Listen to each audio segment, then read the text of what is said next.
Solo for Christ, Ricardo, good evening. I see you there. Ayonitemi, good evening. Coach Simon Brown, or Simone Brown, I see you, good evening.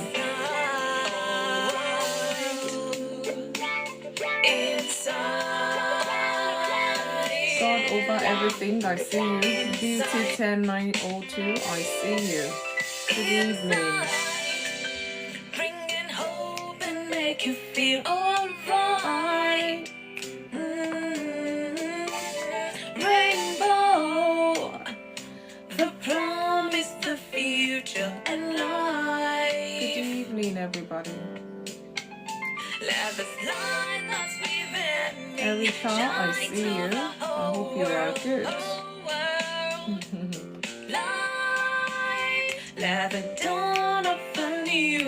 Yesterday, I see you. Please help share this live. Help share this live. Help share this live. Good evening. Good evening. Oh, happy Thursday to you. I hope you are keeping well. Inside. Oh, what happened? Bringing hope and make you feel alright. Rainbow, the promise, the future, and life. I hope we are keeping well. I see you. Help share this live. Tracy Jordan, I see you. Queen G, I see you. Share this live to your friends, to your followers, please. And as you come in, you can tap, and this can attract other people as well. Favor of God, I see you. Good evening, happy Thursday. I hope we are keeping well.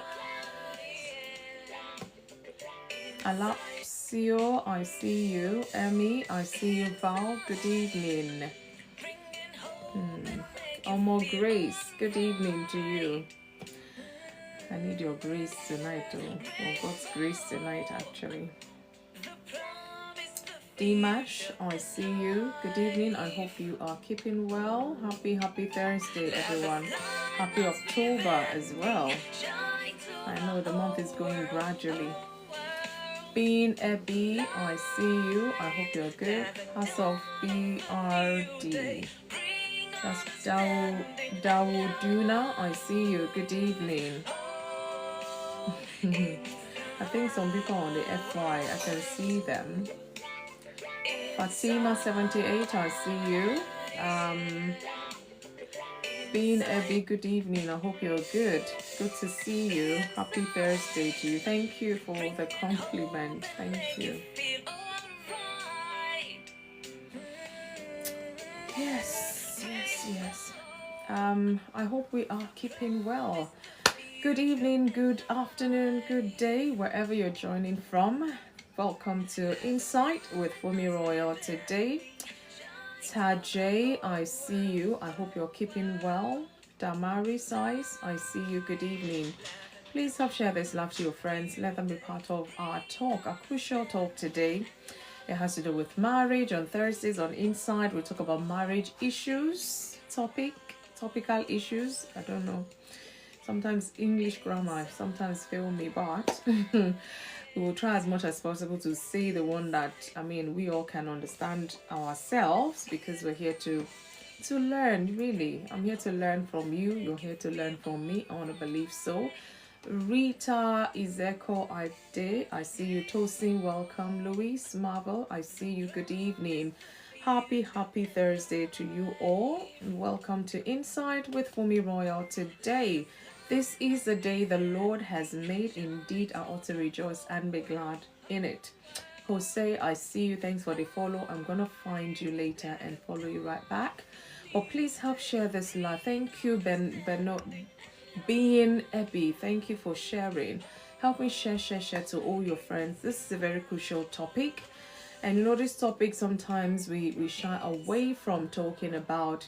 And that if this is missing in marriage, that's just the beginning of the break of any marriage, really. that is not standing right. We're looking at trust in marriage. Trust in marriage, and it goes a long way. As usual, I'm going to be giving my talk to help us understand, to break it down some more, and to put some sort of perspective into our discussions so we don't go at every tangent. We'll keep it simple and real, but the hope is that we will get the essence of this talk today. This topic, is affecting a lot of marriages. Marriages are breaking down. Marriages, people or husband and wife separating, divorcing because there is no trust. And, like I said, I'm going to expand it more in my talk. And I want us to reflect as I'm speaking. I can never, ever, ever, ever cover all aspects of every topic, but I'll try my best to break it down as much as possible so we have an understanding, we can self-reflect, or if your husband, your wife is there with you, and we kind of reflect together, ask questions if need be, and I will say this because it's somewhat of a sensitive topic. If this triggers for you anything too much, so to say, please feel free to reach out to me. I am an integrative counselor as well as a Christian counselor. Please reach out to me if you want to process whatever it is, the trust broken or whatever it is really regarding this topic tonight. Anything triggering you and you need a space to process things, please feel free to reach out to me. Ade Omo, I see you. Solomon, Rachel, Ademola, I see you. Please help me share this live to all of your friends, especially the married ones or the ones that they put the ring on it, they're ready to tie the knot. Elizabeth, I see you. Kate 40, I see you. Help me share. It's very important. This is a space to talk about this. Like I say, it's a safe space. Let's talk about this. Let's help our marriages. Let husbands help wife help husband, when we talk about these things, because they're crucial and it actually breaks marriages up. So let's talk about it. Dare we talk about it so that we can go sit down, talk about things, change things if need be, so that we can keep enjoying our marriage relationship as God planned it for us. So I'm going to go into my talk to put perspective, like I said. Take notes, or if you have anything you think I've missed out there, I'm going to open the box at the end of my talk, and then we can, reason together some more. God helping all of us. No husband is perfect, no wife is perfect. We have to learn to live with one another in trust in our marriages. Elliot, I see you. The Fountain Lie, I see you. Please help me share this live to your followers, your friends. Let them be part of this crucial talk today. Elliot, thank you. Kelly Bosby, I see you. So, trust in marriage. Two hearts, one truth. Trust is the glue that keeps love from falling apart. Because you guys love each other, you come together, trust is there and all of that. So trust does more for keeping that love together so that things do not fall apart. Ellie, I see you. Is that it, Ellie? I know. Ellie May, is that you? If it's you, can I just have a thumbs up? Because it kind of looks like you, but I'm not sure. Kevin, I see you. Isabel and Wayne, I see you. Ellie May, is that you? Please give me a thumbs up if it's you. But nice to see you. Yeah, I see you. Thank you so much. Thank you for helping me share this live. Thank you so much. So I'm going to go into the talk and break it down some more so we have even a better understanding. Charlotte, I see you. I'm also a show called Single and Married. Do you expect interviews? Nay. I'm also doing a show called Single and Married.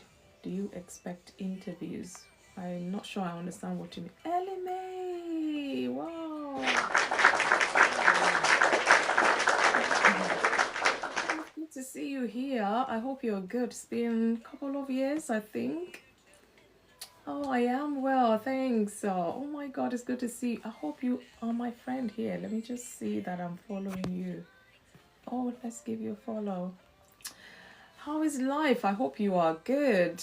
Wow, welcome to Insight with FunmiRoyal. It's good to see you. I hope you're keeping well. Don't worry, I'm going to keep in touch after this. I've just given you a follow.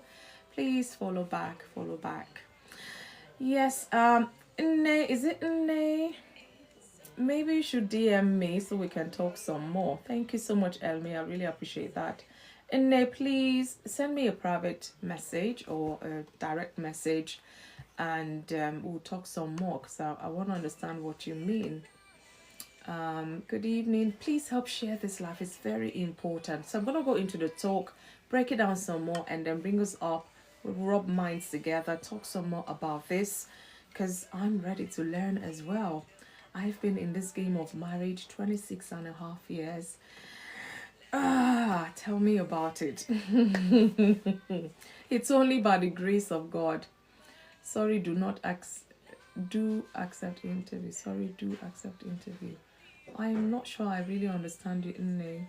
Are you asking me if I accept interviews? I'm not sure if I understand. But what I do here, I give a talk about the topic and then I bring people up into the box. Do I accept interviews? Of course, if it has to do with my niche, why not? Why not? That's why I say, well, we can talk better after this live so that I can understand you better. Yeah, I've been on one or two programs here on TikTok. People do invite me. So if that's what you mean, yes. Do I bring people on? I only bring people in the box to talk some more. So we have a community here. I don't bring people to interview them as such. Hadassah, I see you. Okay. So yeah, that's what I'm here about really. So but I do go to people's live depending on whatever topic or what their community is about. If it's something I believe in, of course I'm always there to support. So I don't mind talking with you after, Nne, or send me a message. We can chat after if it's okay. But thank you so much. I really appreciate you being here. Please help me share to your friends. Let them be part of this talk today. So I'm going to go into it because I'm mindful of the time. Hadassah, the preferred. Good evening. Is it you and Debbie together or you have come by your might today? Well, you know I'll always love to have you in my box. Anyways, Dorcas, I see you. Just Beverly Lady, I see you. Wow, it's been a while. I hope you're good. So guys, let's go into our talk because there's different aspects I really want to touch on today. I should think, yeah, the mic is okay. Pastor Julie, I see you. So, trust in marriage. I'm going to start off with this. Marriage is not just the union of two people. It is the joining of two lives, two hearts, two destinies. For this sacred, it's a sacred covenant before God. For it to flourish, trust must be its foundation. I mean, it goes a long way, trust. So we're going to break it down some more here because it's very important that we understand these things and we bring it to the forefront of our mind. Because sometimes it's like, yeah, it's somewhere at the back there, and then we're going through issues. We don't want to neglect that. So we need to be hands-on regarding this topic really in our marriages. So without trust, love becomes anxious. It becomes communication breakdown. It becomes a weakened companionship. Thank you, Hadassah. Thank you for liking the live. So, but where trust is strong, marriage becomes a safe haven, a place of peace, a place of honesty, a place of mutual growth. I mean, that's how it's supposed to be. But you and I know that if only life was pretty straightforward like that. Trust in marriage is not built in a day. It is earned, it is nurtured, and it is protected on a daily basis through words, actions, and integrity. Trust and integrity, they go together. Sorry, I'm squinting because this light is right in my eye. And of course, being a bit tired. So, but I'll manage to keep the pace up anyways. So I want to break it down some more. Let's look at the meaning of trust in marriage. Kelly, I see you. The meaning of trust in marriage. Trust means having confidence in your spouse's character, their words, and their intentions. It means having confidence in your spouse's character, their words, and intention. It's believing that your partner's heart is for you, not against you. Because for people to reach that level of divorce, separation, you feel this person I can't trust again, they're against me, they're not for me, or whatever. So in a healthy marriage, both partners can say, I am safe with you. My weaknesses are not weapons in your hands. Because sometimes, you come together to be one forever and ever. You share deep things, your past experiences, your love life, past love life, and all of those, things. And then maybe one day there's a bit of issue, and then you start relaying to them all that they've told you. It's like, it would hurt.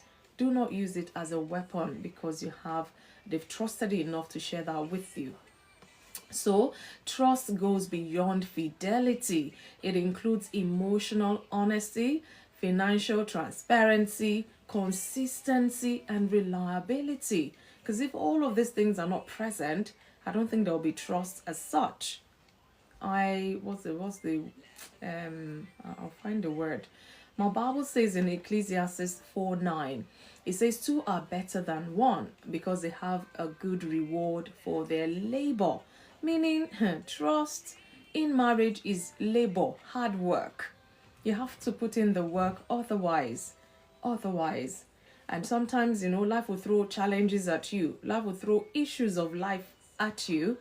And if this trust is not there, you will fight each other rather than fight that issue, so to say. So when two people truly trust each other, they can labor together towards shared dreams without fear or without suspicion, because it goes a long way. If I don't trust you, I'll be suspecting every move, anything you do. Imagine you want to live the rest of your life with that person, living life like that. It would affect every area of your life if care is not taken. So let us be mindful. If you're just joining us, welcome to Insight with FunmiRoyal. Please help share this live. The fastest way is click down on your screen for about 3 seconds and some names will pop up. Just click send all the way and scroll down and send to everybody. Let them be part of our talk today. So let's look at the foundations of trust in a marriage as God intended, as God planned it.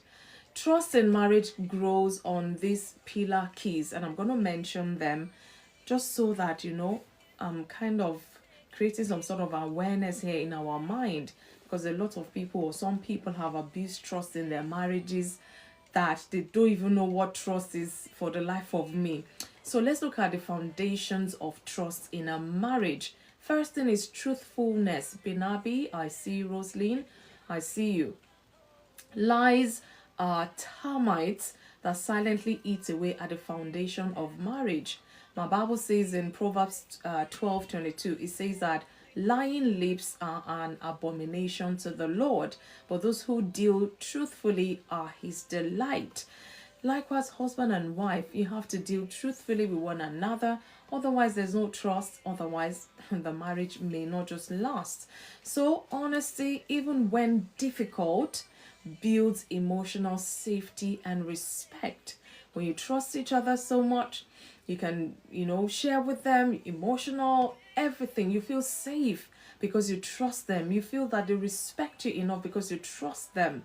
And another foundation of trust is consistency. Trust grows when words and actions match over time. Remember, it's not just, oh, I trust you, that's it. When it's broken, then what happens? So we really have to work at things. Trust grows when words and action match over time. Not over time, it's like, I can't even trust this person. They say one thing yesterday, now they're saying something else. Tomorrow, God knows what they'll say. In a marriage relationship, it will affect that marriage if there's no consistency. When one partner says, I'll handle it, and they do, it strengthens the reliability of husband to wife, wife to husband. Small daily acts of, dependability, it kind of creates a lifelong security. When your spouse said, don't worry for me, I would handle it. Man, I go to sleep. You go and sleep because you know that they would handle it. But imagine it's something that is very, very important, very crucial. And they say, oh, don't worry, I'll handle it. And then you just go and sleep. And the next day, the thing is beginning to handle you because they have not handled it. Imagine that trust will be broken. You love this person, not that you don't love them, but they've broken that trust, and it will start affecting other areas of your marriage if care is not taken. Another foundation is transparency. Hey, some people have allowed even culture to erode transparency in marriage. I'll tell you what I mean, anyways. Nothing builds trust like openness about finances, emotions, friendships, even your fears. So, hiding things breeds suspicion, but openness invites partnership. The reason why I said culture kind of erodes transparency is some culture will tell you whatever a man does as a wife, you dare not ask them. As a man, he's the head of the home. Whatever he does is your lord and master. You just must, it's like it's even none of your business. So he can go and do and undo. Not the marriage my God has designed for humanity. No, we are accountable to one another. If you want me to trust you, you have to be transparent. If I want to trust you, you must be transparent to me as well. It goes either way. Not that men should be this and women should be that. That's where we have all this conflict. And that's where we have so much separation, so much divorce. Let's mind ourselves, honestly. Are you transparent enough for your spouse to trust you?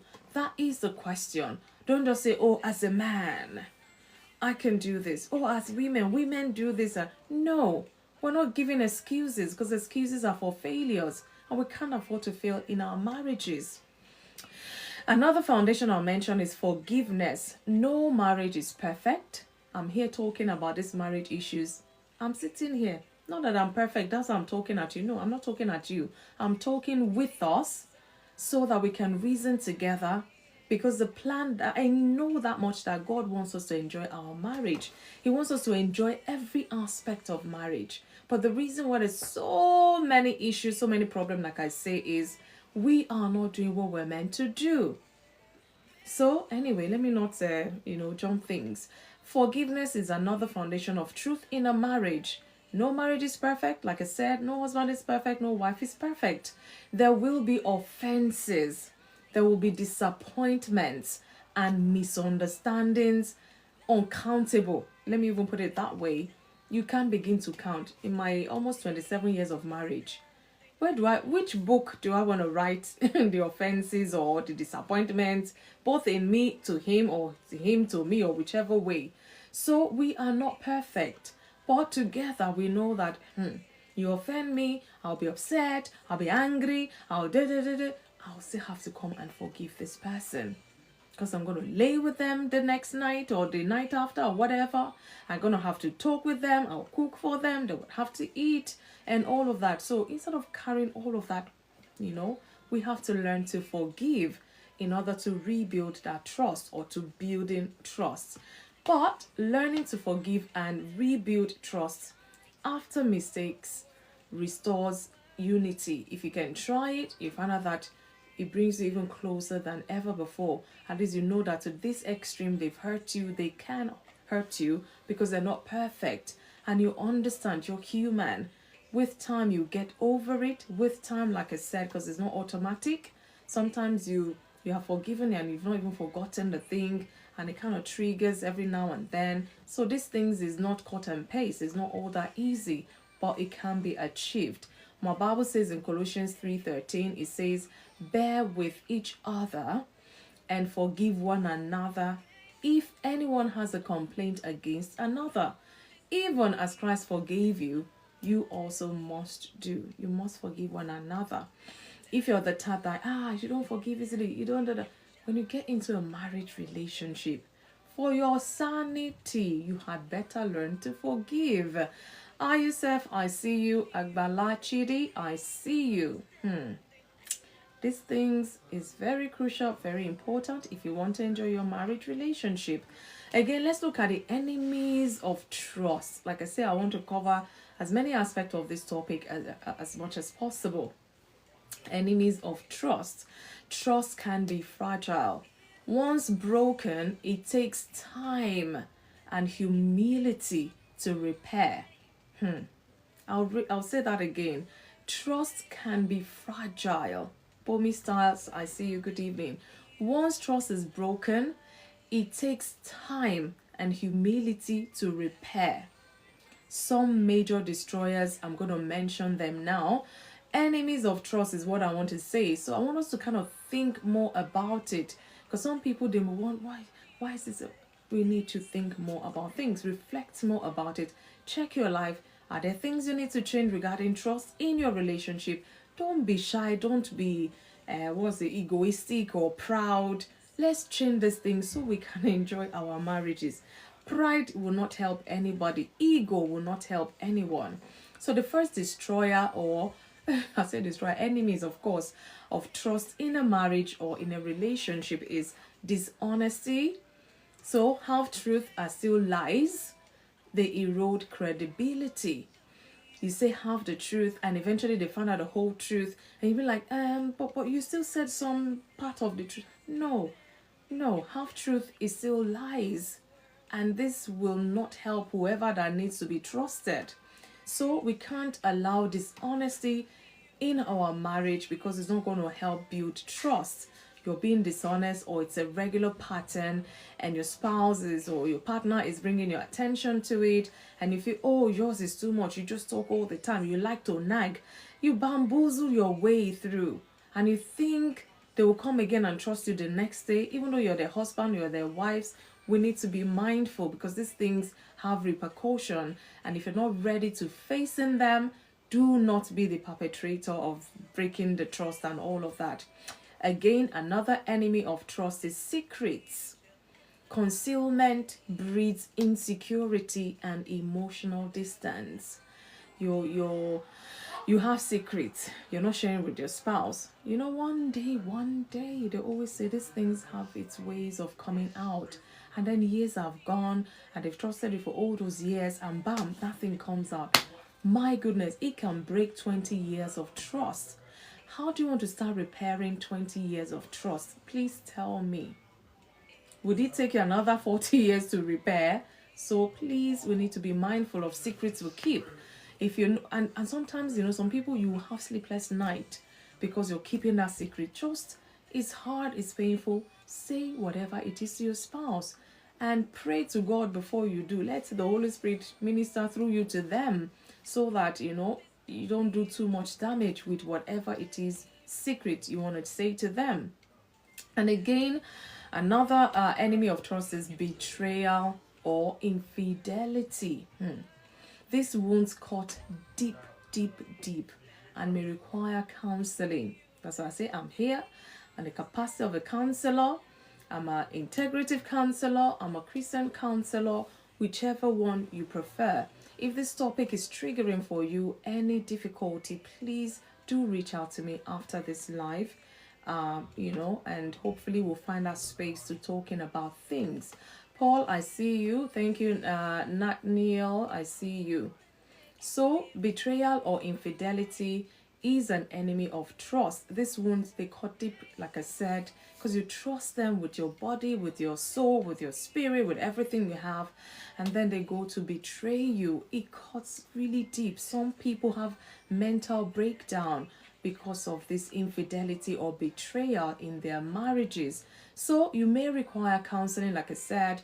You may require prayers, even fasting, to help heal, and you need time to heal as well. That's why I said these things. Imagine they've trusted you for 20 years and you break it just like that. They feel so betrayed.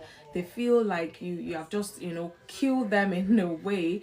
And it's not something to just brush off and the next day they're like, oh, honey, how are you doing? No, they would cry. Some will cry. Like I said, some will have mental breakdowns. And these things takes time to heal. And you yourself, you need patience for your spouse to heal. Don't be rushing. After all, I've said I'm sorry. After all, No, please do not make it worse than it is. Another one I'm going to mention is emotional neglect. Is the enemy of trust. When a spouse feels unheard or unseen, they begin to doubt their partner's care for them.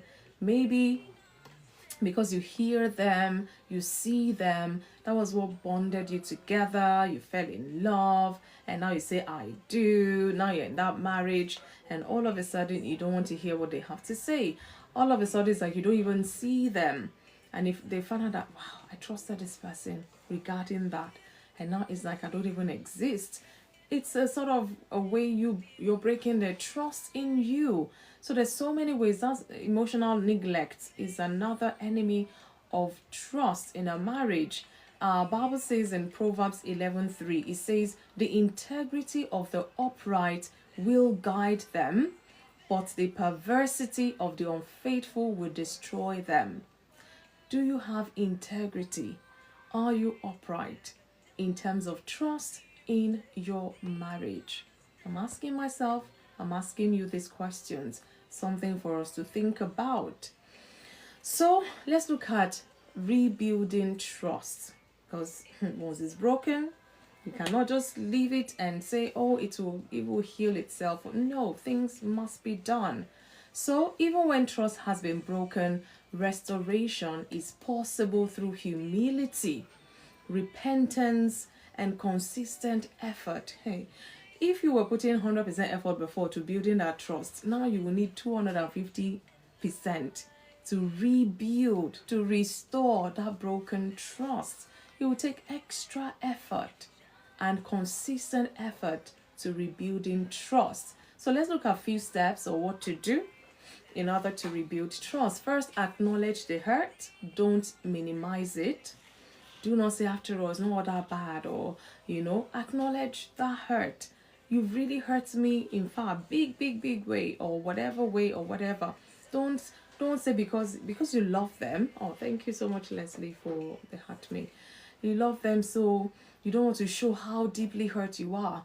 It will take longer for you to heal, because you have to put everything out in the open so that healing can start taking place. So don't minimize the hurt. Say it as it is. It's very important to rebuilding trust. Again, take responsibility. This one is very, very, very extremely important. Take responsibility for your actions. Admit wrongdoing without excuses, because those excuses we give kills the more, breaks the more that trust. Don't say, oh, after all, hey, I've accepted what I did, or whatever. Just get over it. There's some words, oh my goodness, they're not going to be helpful. So we need to be mindful that even when we've admitted our wrongdoings, do not start bringing up excuses so that you think they will forgive you easily and start trusting you immediately. Do not even make your case or your matter worse. Please take responsibility. Own it without excuses. Again, another step to rebuilding trust is what I'm talking about. Third step is change your behavior. Change your behavior. So consistency over time rebuilds confidence. When you change your behavior to a good one, a better one, you have to remain on that good lane. Otherwise, any iota of shifting, your spouse will be like, I just said I can never trust you again, because you're not trustworthy, you're not consistent. With time you feel you've gained their trust again. And please, let's be mindful, because these things break up marriages. Another step to rebuilding trust is the invite accountability. Transparency helps the healing. When you're not accountable, in fact, whatever it is, say for example, somebody comes or husband comes and tells the wife this, they will have questions. They will have all sorts going on in their mind. Be ready, be prepared to answer. Be ready to be accountable for your wrongdoings, for your misgivings, for your shortcomings, whatever it is. Because by the time you help or you're accountable to your spouse, it would either speed up them rebuilding that trust, and them finding healing as well to rebuilding that trust. So be accountable, be open, be transparent. Whatever they are asking, they need to know, you have to be ready. so that you can start rebuilding, because they will know that I'm asking this. Even sometimes they may feel I'm asking a silly question and this person is still responding. Maybe they're truly, sorry, or maybe they're truly sober, and you just feel like, okay, it will kind of help with the healing process. So be accountable to whatever it is so that you can rebuild trust again. And again, I'll just throw this out, whether you're a believer or not. Say trust is established by understanding, destroyed by ignorance or complacency. Really, yeah, honestly, thank you for that. Rebuilding trust, pray together. Kenneth, I see you. Pray together. Let God's presence mend what was broken or what has been broken. Psalms 147 verse 3 says, He heals the brokenhearted and binds up their wound. God knows that it's going to be heartbreaks in marriages. Yes, it doesn't mean they're going their separate ways, but their heart is broken, and in there they still have to stay and love again. They have to stay and trust again. And sometimes it's hard. You need to pray to God to help you. Thank you, Kenneth, for the heart me. Sue, I see you. So you might have to pray to God, to help you mend that broken heart so you can start healing, so you can start trusting again.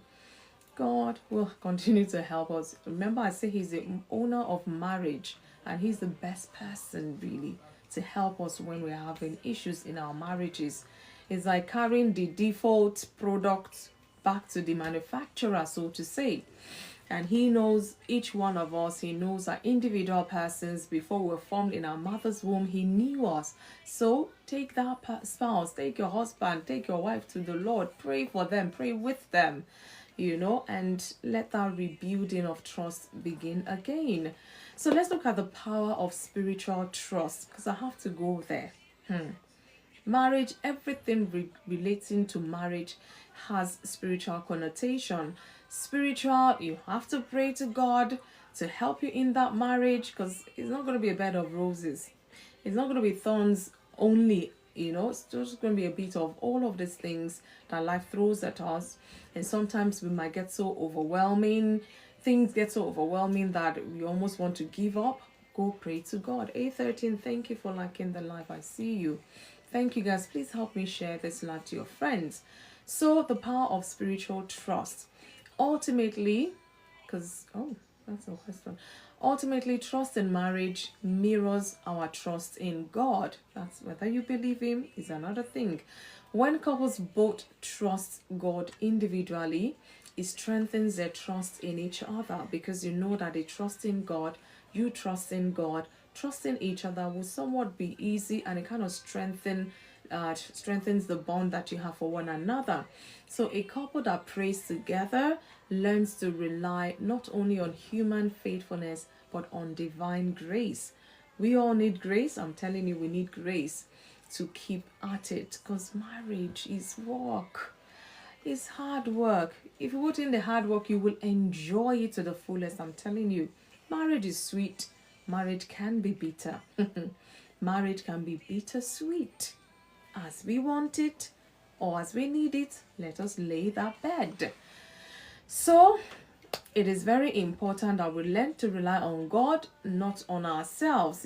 Bible says in Proverbs 3:5-6, trust in the Lord with all your heart and lean not on your own understanding. In all your ways acknowledge Him, and He will direct your path. I think it was Don Moore that sang the song. Trust in the Lord with all your heart and lean not on your own understanding. In all your ways acknowledge Him, and He shall direct your path. So trust God to help you. I trust my God. That's why I'm always telling you about God, because He created this marriage institution. When I'm struggling, I go back to Him. Lord, I am struggling. I don't know what to do here. What says your manual? What say you, Lord? I thank God for the beautiful Holy Spirit. He guides us in all truth. God helping us. So when both husband and wife trust God, they allow His Spirit to guide their actions, their decisions, and responses to challenges. I can't begin to tell you many times in my own marriage that I feel stuck. I'm like, hey, I've prayed, nothing's happening. Fasted is like nothing is happening, and I'll be like, Lord, I just surrender. Sometimes you logically reason things. If you do that way, and then you try it that way, it will even make things worse. I've learned to trust in the Lord with all my heart. I have learned to trust God. I'll be like, Lord, I know there's something I'm supposed to be doing now. I do not know what it is. Sweet Holy Spirit, open my eyes, open my ears. Let me hear. What am I meant to do now? And many times, look, if I sound what is the knowledge and the guidance of the Holy Spirit that has given me some boldness in marriage, some what is freedom in marriage, because it will tell you wanted to do this, and it paints me a picture of that decision or that action. I'll feel like, hey, goodness me, thank God I've not done it, or it's just a thought. And he will tell me, open your Bible to whatever, and I'll read. Sometimes I may not understand, and then it could be that I'll go to sleep and I'll just have a dream, or I just hear in my spirit, for me, do this, don't do this, or and I'll be like, wow, I could never have gotten that by myself in a million years. But thank God for the Holy Spirit. Thank God for the grace to hear the Holy Spirit, because it's very important. So it brings peace and security even in difficult seasons. That's why I said marriage is not a bed of roses. You have the thorns in there, but it's still a beautiful thing God has created. So let's look at practical ways to nurture trust in our marriages, because otherwise, what is left for us really? Practical ways to nurture trust. Keep promises, even small ones. Don't say, that small thing. You are breaking trust. Small, you are breaking trust until there's nothing small to break again. So keep promises, whether small, whether big, keep your promise. And this will help them trust in you, because they know that once you make a promise, you fulfill it, and they can sleep. They can go and sleep and rest on that. Again, be punctual and be reliable. Because the moment you're late, this time late for that appointment you're supposed to go together, or whatever it is you're supposed to do, and you keep giving excuses, they will start doubting you, that you're not reliable. And of course, the trust that they have, somewhat will be broken as well. So let's be mindful that we nurture trust by being punctual, by being reliable. And of course, like I say, we're not perfect. It's on us to say, oh, pick a phone and call. Do you know what? I cannot make 1 p.m. today because of whatever. Is it okay, if I'm a bit late? Or do we have to reschedule? At least they will respect you, that you were thinking of the situation enough to call and make arrangements, or call to explain and all of that. It means you are reliable, and they'll be able to trust you. Rather not show and not even send message, and that's just it. You expect them to just take it like that. It's not a good way to build trust. Another one is avoid harsh criticism.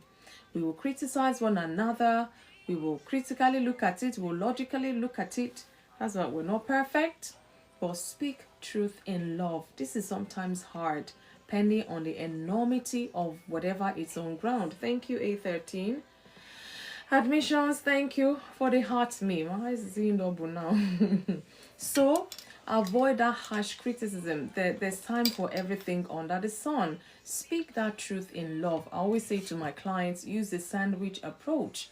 Tell them the most beautiful thing about them, you love about them. In the middle, you tell them, you broke the trust, or whatever it is. And then you now say, I appreciated it.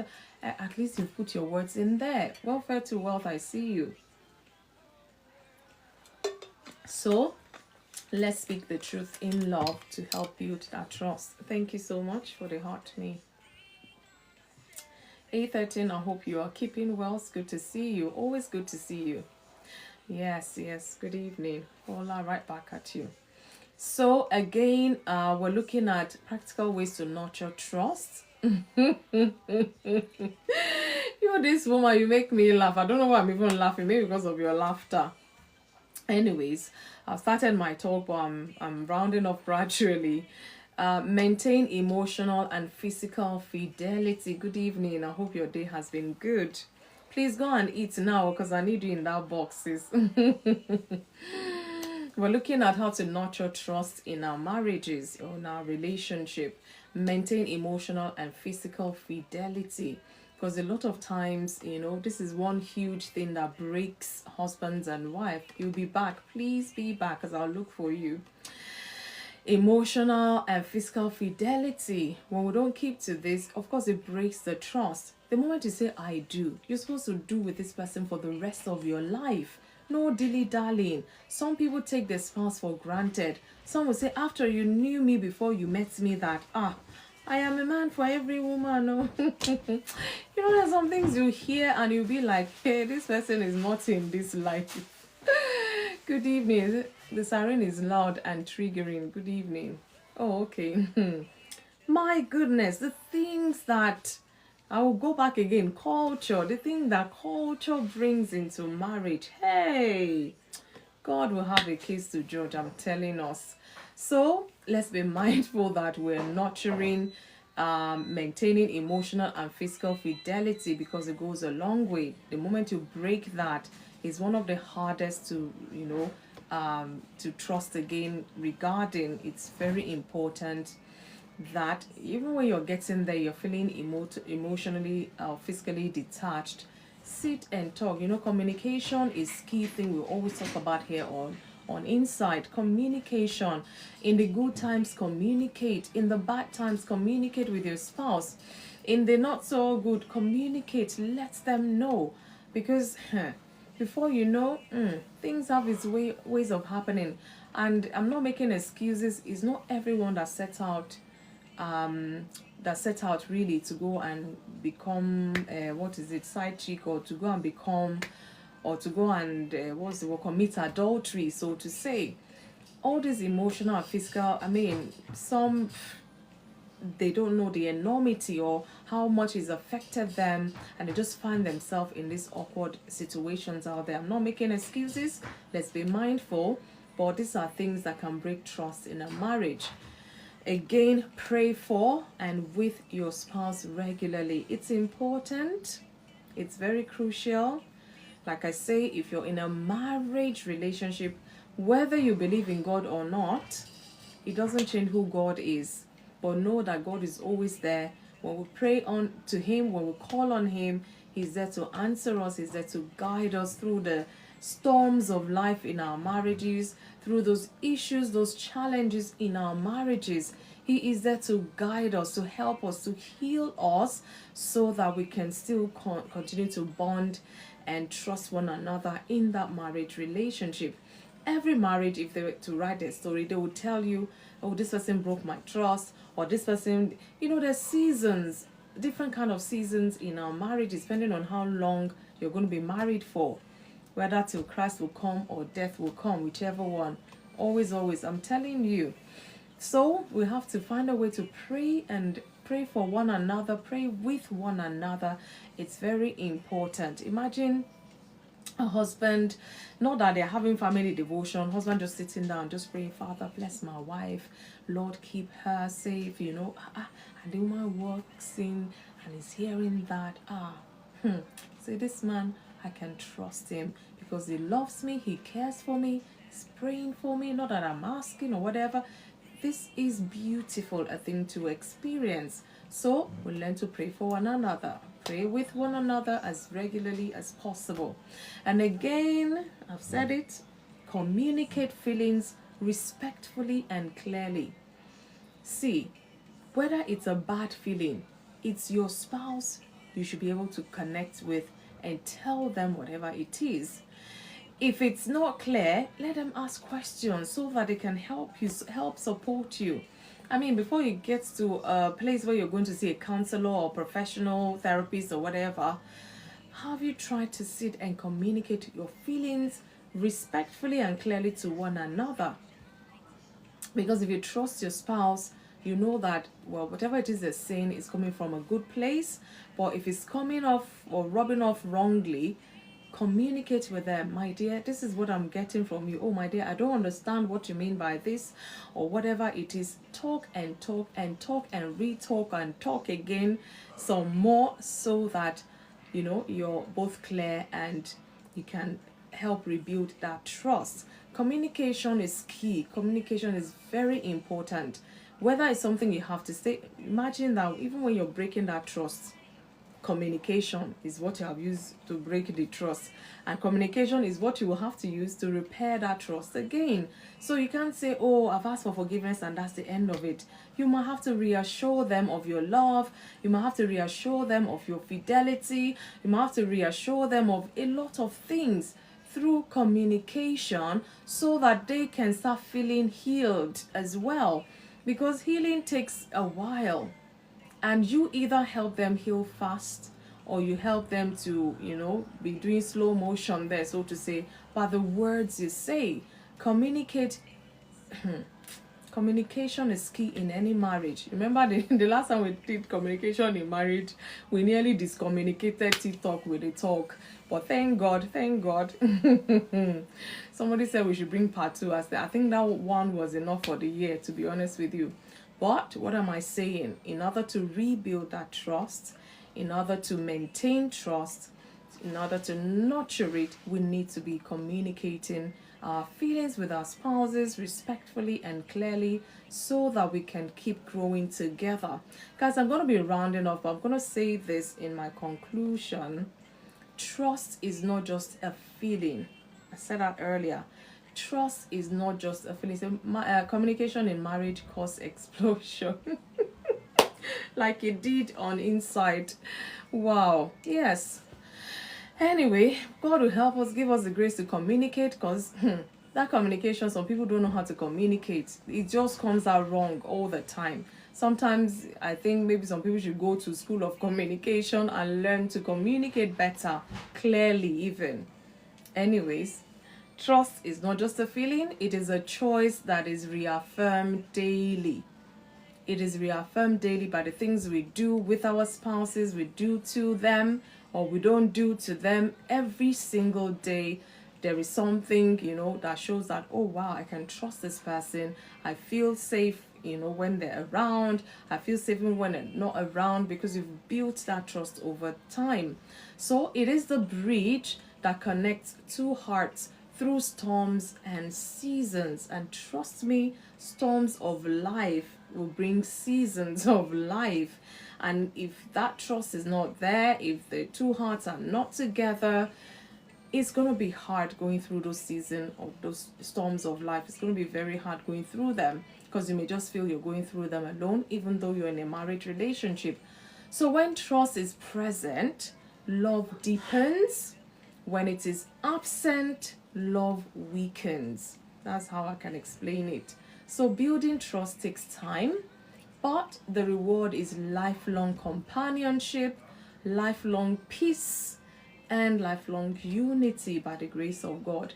Trust is the pivot. Yes. Admissions, I admit with you.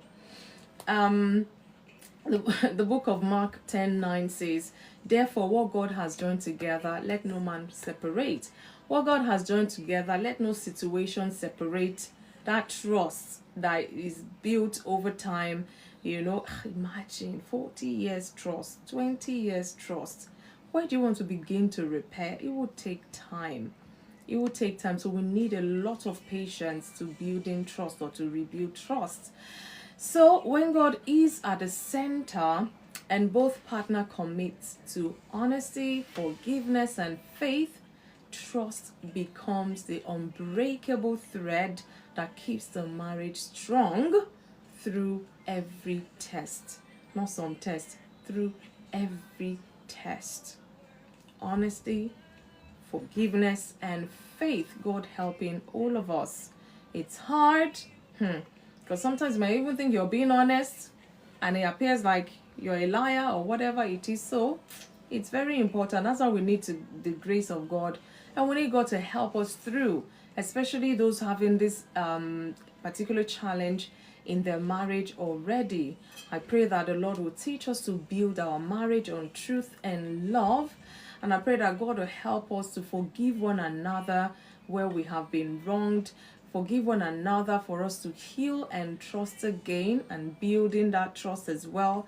I pray that every broken trust be restored in the name of Jesus. Let peace restore that broken trust. That is my prayer. And I pray that, Lord, let integrity and transparency be the pillar of all our marriage relationship. And Father, Lord, above all, we pray that you help us trust on you, hey, our maker, the owner of marriage. Help us trust in you, Lord, such that our marriage may reflect your faithfulness. Let men see our marriage and want to get married. Let men see the way we behave in our marriage, the way we trust, the way we uphold, the way we support, and they want to, they desire to have marriage. And they will thank our Heavenly Father for such a marriage.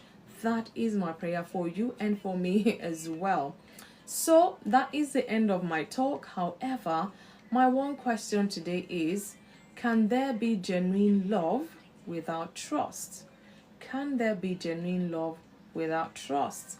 Guys, thank you for listening. I have my puzzle at the end. Hopefully, we're not too tired to do that. So, that is my talk for today. Please still send the link to friends. Let them be part of this talk, because I'm going to come back and open the box and then we will rub minds some more.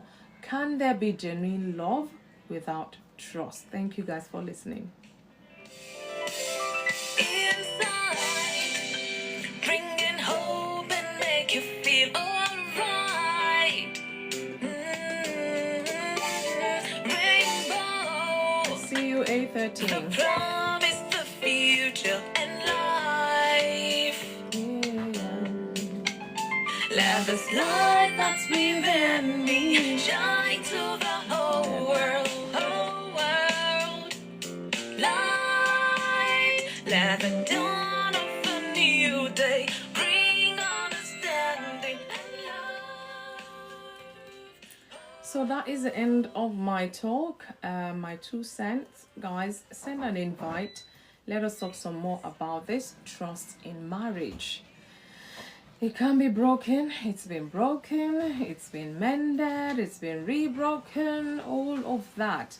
But trust in marriage, what is your take? Can there be genuine love without trust in any marriage or in any relationship? But we're talking about marriage today, so we'll be focused on that. Send me an invite. Let's talk some more about this.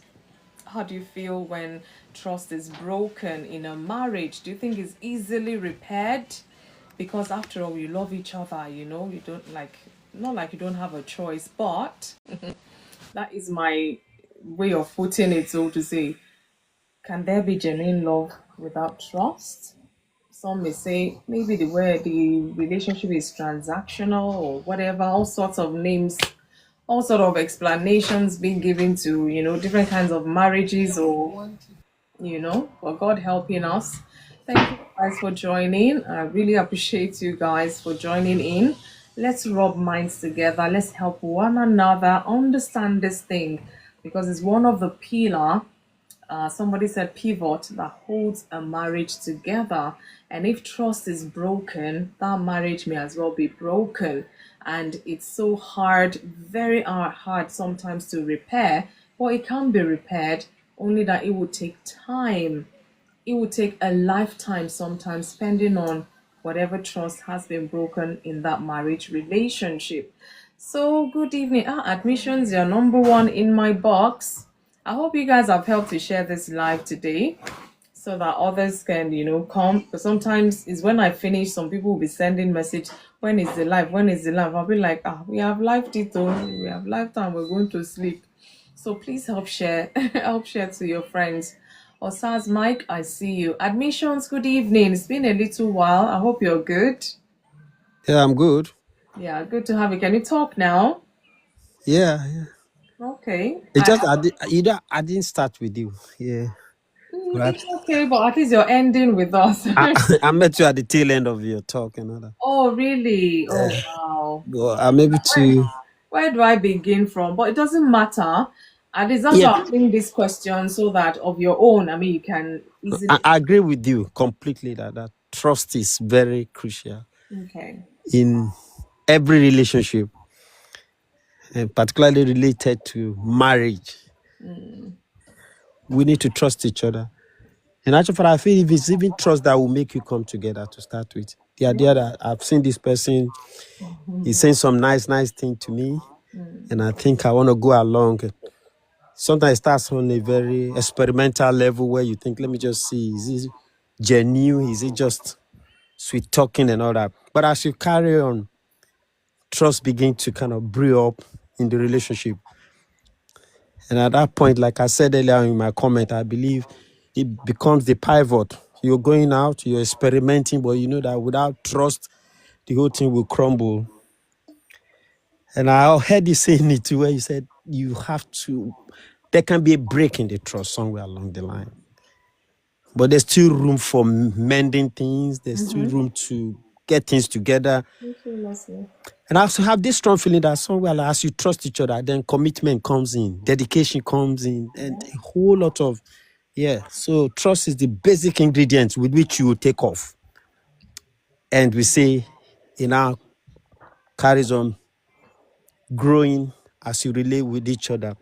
I saw one video, very instructive one, just some few minutes ago. It was a video that I think I'm trying to see, it relates to what we're saying here. There was this man who struggled almost like a lifetime for a partner.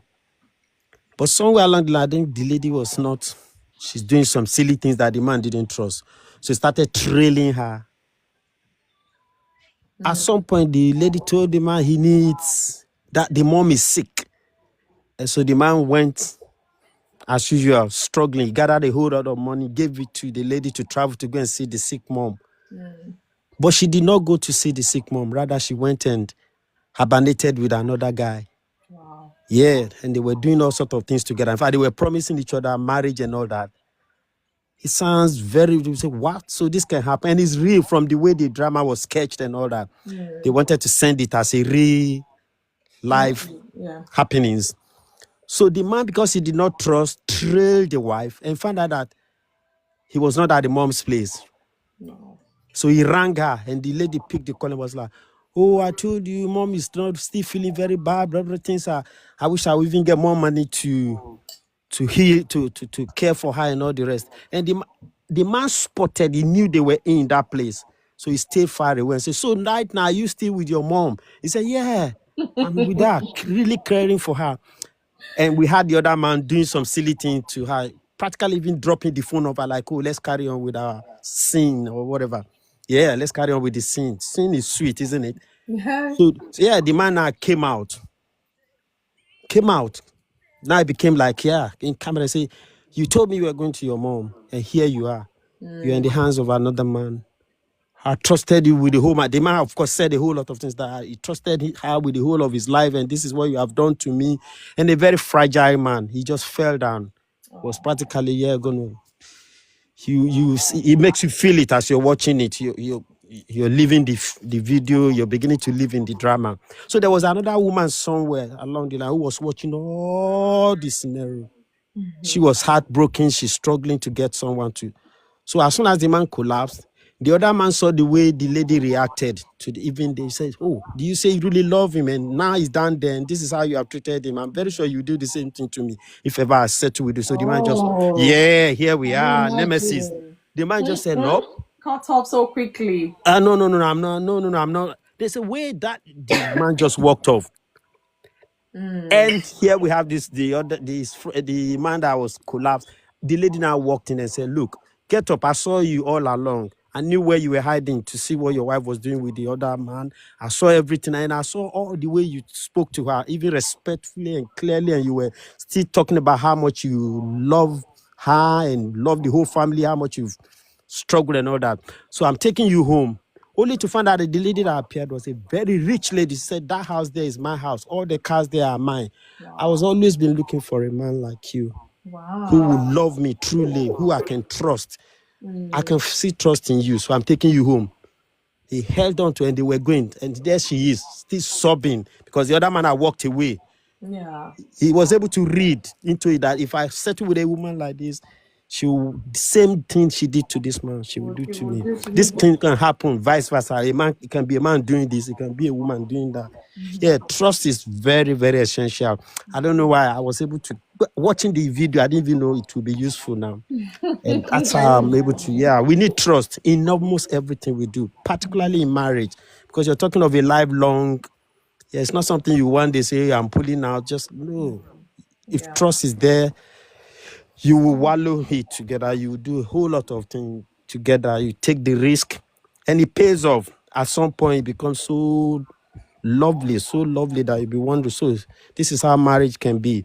Takes a while, but it is achievable by the grace of God. Most of all, Oh yes. you have a way of returning always to God, and that's what I do too. When there's any crisis, when trust are broken, you better just go back to God and please and just beg and ask for forgiveness where possible.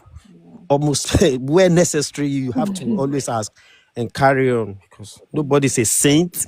No. Yeah, we also know we are battling with our adversary who is always bringing things at the lowest ebb. He will bring things to you that will make you start saying, oh, why did I even trust the other person so much? Maybe I can try a little bit of all what other people have always tried that I didn't, things like that. It has a way of bombarding our mind with all sorts of thoughts. We have that to contend with. May the grace of God see us through our Amen. marriage and make our trust grow in bounds. In Jesus' mighty name. Amen. Amen. That's Thank you. Thank you, admission. I know. Hey, the word is enough for the wise. Oh, it's very important. Trust, because it's one of the key element thing that holds marriage together. And once it's broken, in fact, I remember saying in my talk, once it's broken, some people actually lose their mind. Some people is deep depression they go into. And you don't want to see that your spouse is in deep depression because of your actions or because of what you've done. God help us. Like admission said, we need that grace. Grace. We're not perfect. So we don't, sometimes it's not even intentional. Just find that the damage has been done before you realize it. And that trust is broken as well. So we need to be mindful. We need to be careful. Can there be genuine love without trust? Why? Why not? Let's talk some more about this trust in marriage. Or perhaps you just want to bring a different perspective to it, as long as we're still focused on the topic. Pierce the heart. I know, pierce is even subtle. Some people, in fact, they never recover from it. I'm telling you. So, God will help us. Leslie, good evening. How are you? I hope you are good. Good evening. No, this is one of the rare evenings that I can talk today without any interruption. Oh wow! So lucky us. It's very rare because some things have been done. We've been quite busy today, so Wow. able to finish some work. I might do some work later on, but it's not heavy like. Okay. So it's one of those rare days I've gotten tonight when I can just talk without having to tell you, I was 15, 20 minutes. It's Yeah. fine. You understand? Yeah, I still think that communication in marriage is part two because I think I would say too. I think the way some of these men were insisting on submission, like that was going to make the marriage better. I think that is something that I feel has to be communicated because these same men who are saying that, I don't know, I'm yet to hear any of them say that I will love my wife to the point that I would pass away for her. I will love my wife irrespective of what she does. I have not seen any of them say I will love my wife unconditionally, not one. But it's almost like if she the marriage is built on the wife submitting to them. And I'm thinking there's nowhere in scripture that says that. So that for me is why there should be a part two. But anyway, that is neither here nor there. Tonight is about trust in We marriage. shall see. Trust in marriage. I think for me, I feel this is an area that men have to lead in because we're the ones who always behave like the man decides everything. I feel for me is an area that especially us men have to lead in. And I think sometimes the more affluence a man will tend to have in marriage is probably the more he has to be willing to show he can be trusted. Because I would say that there's a saying, I don't think it's a biblical saying, but it can be implied that the test of a marriage for a woman is when her husband has nothing, The test of a marriage for the man is when he has everything, you know. And Seriously? men, we as men, sometimes we don't tend to do well with options. There are very few men I've seen in my life that, when it comes to being faithful in marriage, there are very few. In fact, the first person that made me know, okay, it's possible to have a good marriage, was a missionary way back in Nigeria. Before I left Nigeria in 1996, it was the first person that I said, so it's possible to have a good marriage. And he was one of the first people to tell me to start praying for my wife before I get married, you know. But he was one of the first people that I saw. And then my grandfather was another person, you know, which is, you know, he loved my grandmother even when she was mentally ill. He never looked for another woman till she passed away, you know. So it's possible, but trust in marriage, I feel, is is something that will come through understanding. And I think it's understanding of one, the person. Do you have respect for yourself? Do you have honor for yourself? Do you have a value for your life? Because trust is something that you not only earn but you give. And in marriage, it is kind of like, I don't know whether it's the bedrock, but it's very vital for the marriage to work.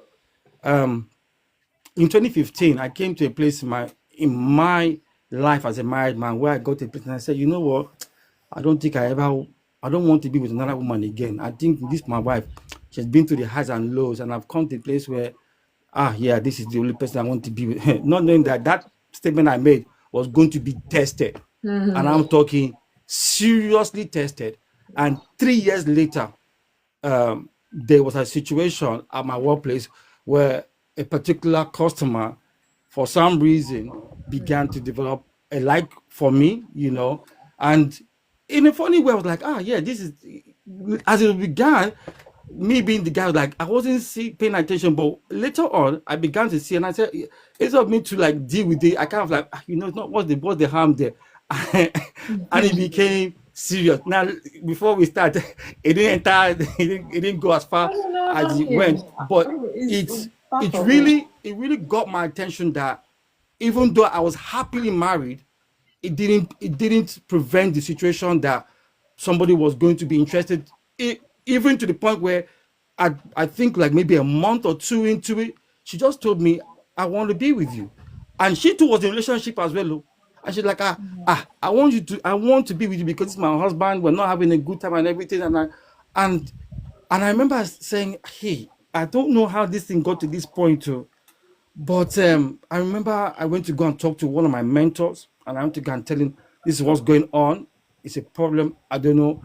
I don't want a situation where if I tell my wife, she'll think I'm the one leading out on all that kind of stuff. And he just told me, he gave me a few things to go and do because he's a marriage counselor as well. And he told me a few things to go and do. And I remember doing it. And then I remember the day that thing began to end, there was a day I didn't, for some reason, I just felt in my spirit, don't go into work today. Just don't go into work today. And then I didn't go into work. And then I think, thankfully, that same day, I already had a wedding invitation. So I didn't tell my work people. I said, I just called in, I can't make it into work. And I'm not going to come in. I'll be back next week. And they were like, they were upset. But that was the day that this person now came into our store. And when she didn't see me, she was very unhappy. And thankfully, it's like the manager just stepped in. I only found this out later on. And he told her, I don't think we want you to come back to this place. This person is not willing to engage. And this has become unhealthy for us. He did that on my behalf, you know. And there was a big, and before that day actually happened, I remember one thing my mentor told me was go and tell your wife everything. And I know it was very difficult. And I shared everything that was happening, that this is what's happening, this person has developed an interest. I'm not sure how to deal with it. I don't want to go any further. I'm not looking for a relationship. And I remember my wife was like, we're going to pray about this, and I'm going to tell you to tell her that I will come in if she comes again, and tell her, don't come to this store. My husband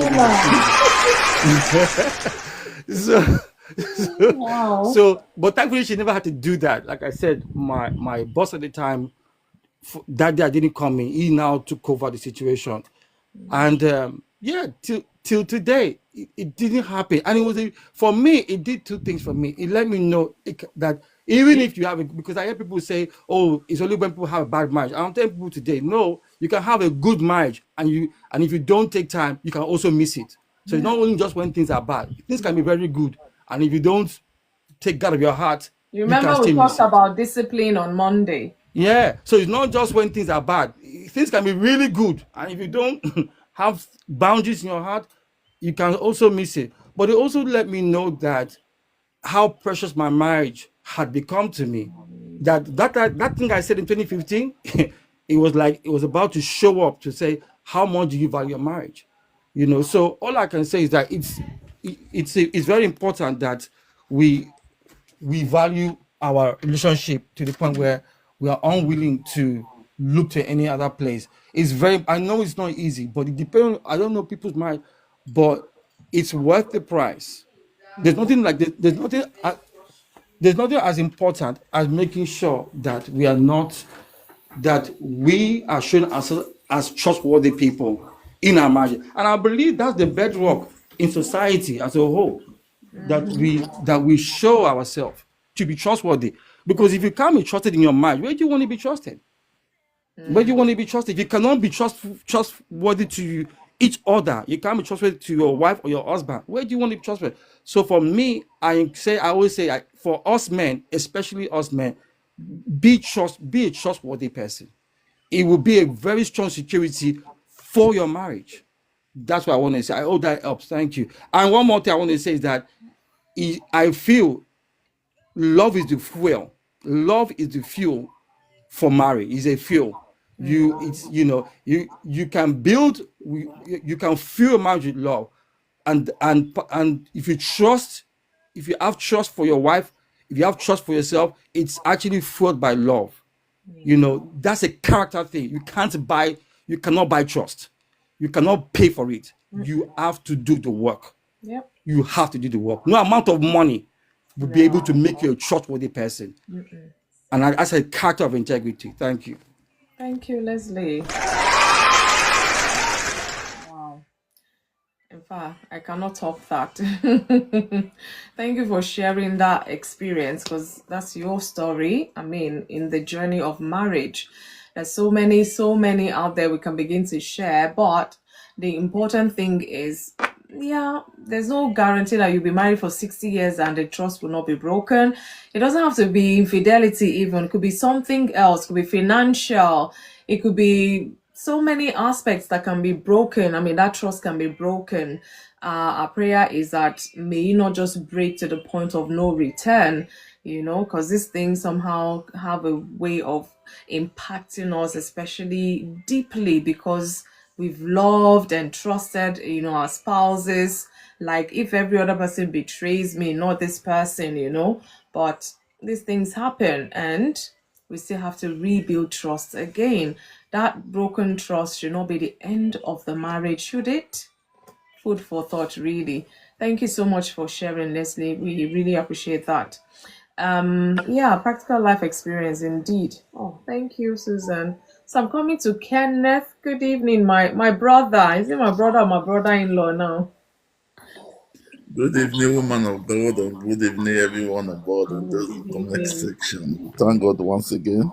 Thank Another God. wonderful topic from our wonderful woman of God. Thank God. Thank you, sir. We want to talk about trust today.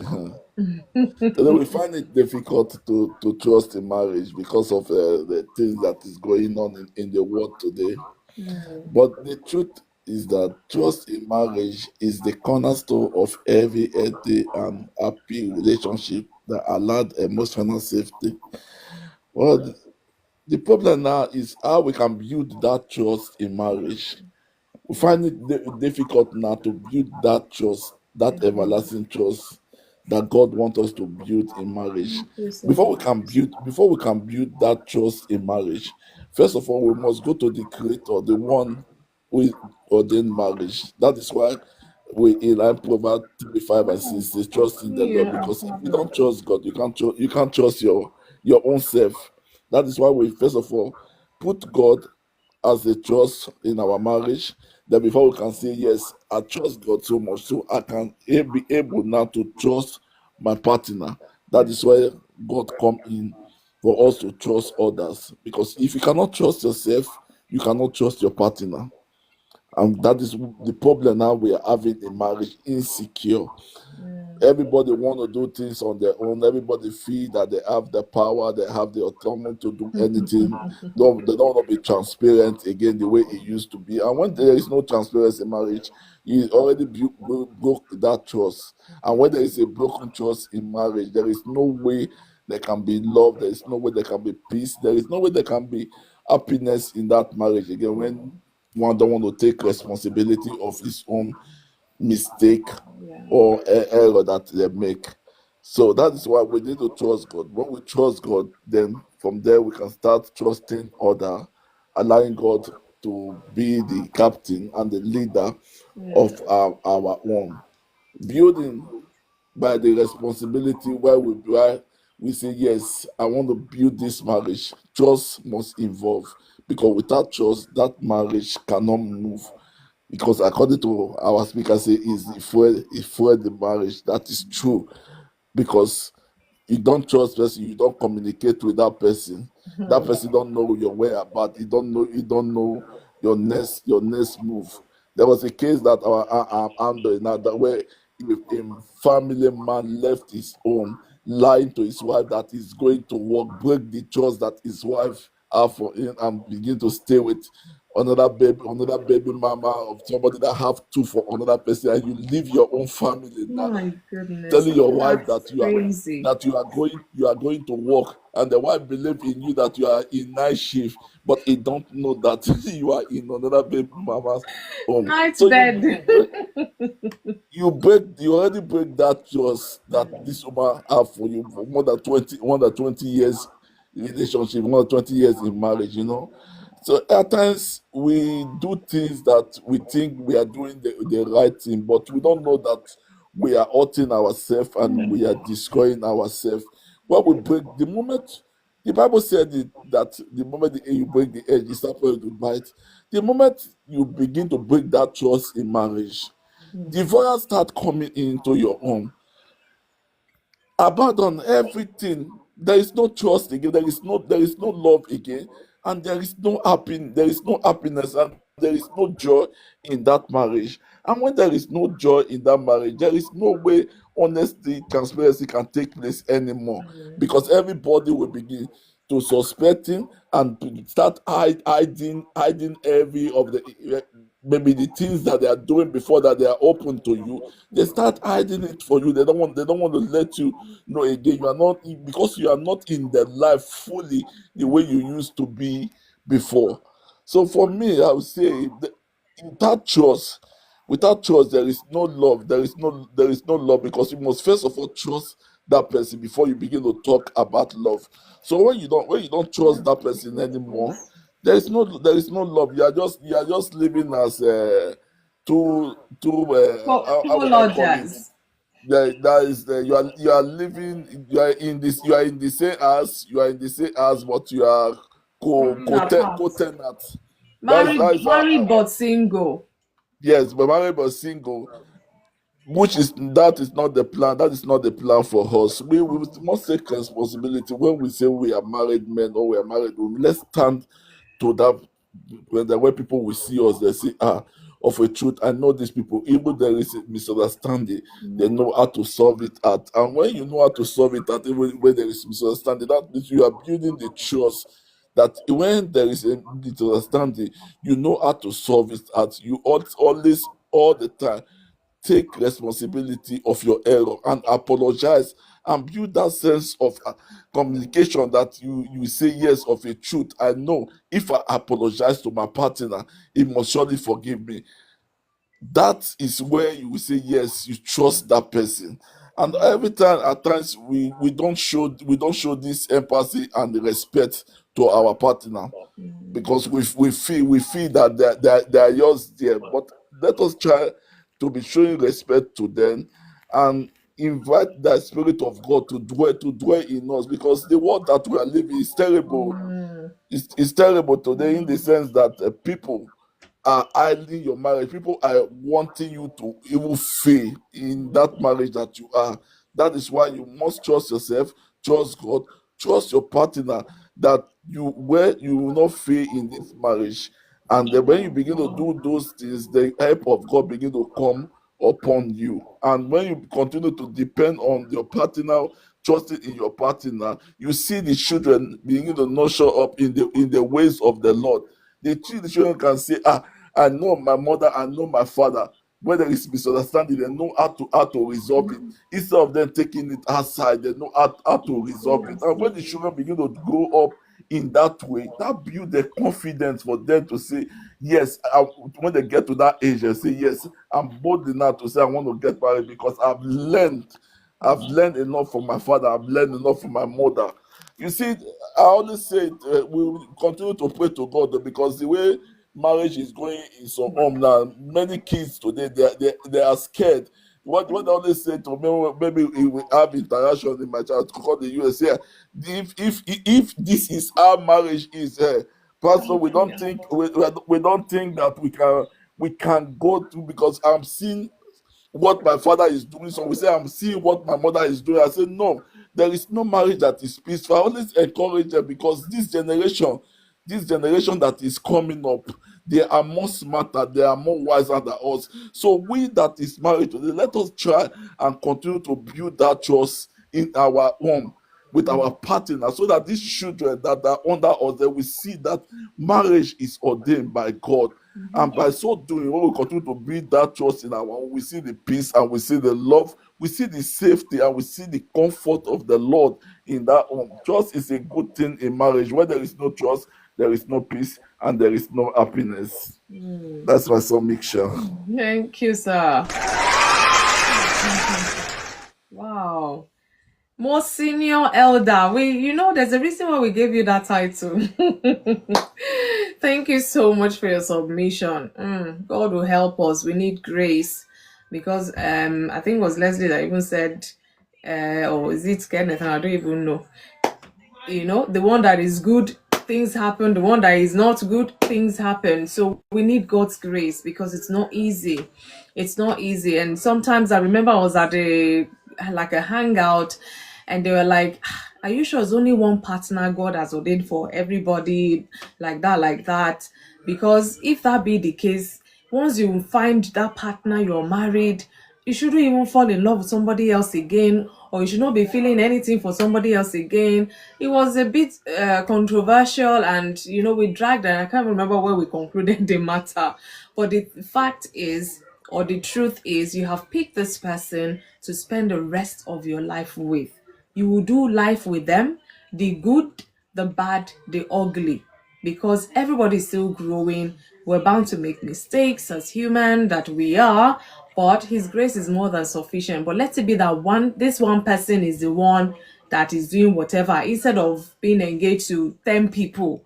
If 9 of them decide to break that trust, imagine how you finish. Now your own don't finish, as my people will say. So look at it as this one person you will fall and rise with, you will do life with, the bed of roses, the thorns in the marriage, and all of that with. It makes it beautiful, concrete, solid.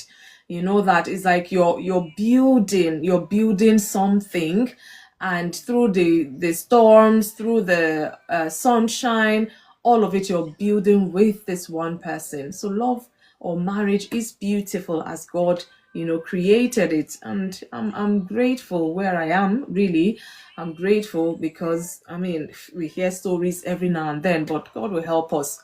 Thank you so much. I don't know who dropped off, but I hope you will come back. Susan, good evening. How are you? Thank you for joining in again today. Good evening. Good evening. Yeah, I'm just tired. Oh, same here. Even me, it's like I'm finding hard to open my eyes. That tiredness, it gets a level. Me, you will not catch me sleeping like 10 something. It's like the day is just starting. But yesterday, nobody told me. When I went to sleep, I'm like, no, this is it. When you haven't slept, your eyes is like somebody put pepper in your eyes. It was that bad. I'm like, no, This one, I am going to sleep. Every message, every whatever would have to wait. It was that bad, but I thank God I did. No. But even still, there's an over effect. But all the same, I hope you're good. Hope work is not too tedious. I'm good. I'm good. I'm Yeah. good. Ooh. So, what's your take? We're talking about trust in marriage. Can there be genuine love without trust? Trust is broken. Can it be rebuilt? It can be rebuilt. Trust can be rebuilt. That's one thing I believe. It can be rebuilt, but then it will take grace. Yeah. It will take the grace of God. Because sometimes we take ourselves for granted. And when we take ourselves for granted, when something comes up, that's when they'll remind you, just say you be Christian. Is that how God taught us? Meanwhile, when you were doing your silly mistake, you didn't remember. You didn't ask yourself, is that how God taught us to do? Yeah. But then you now ask yourself, do you trust yourself? Mm. You still need to trust yourself for you to trust someone, even when the Bible says, trust no one.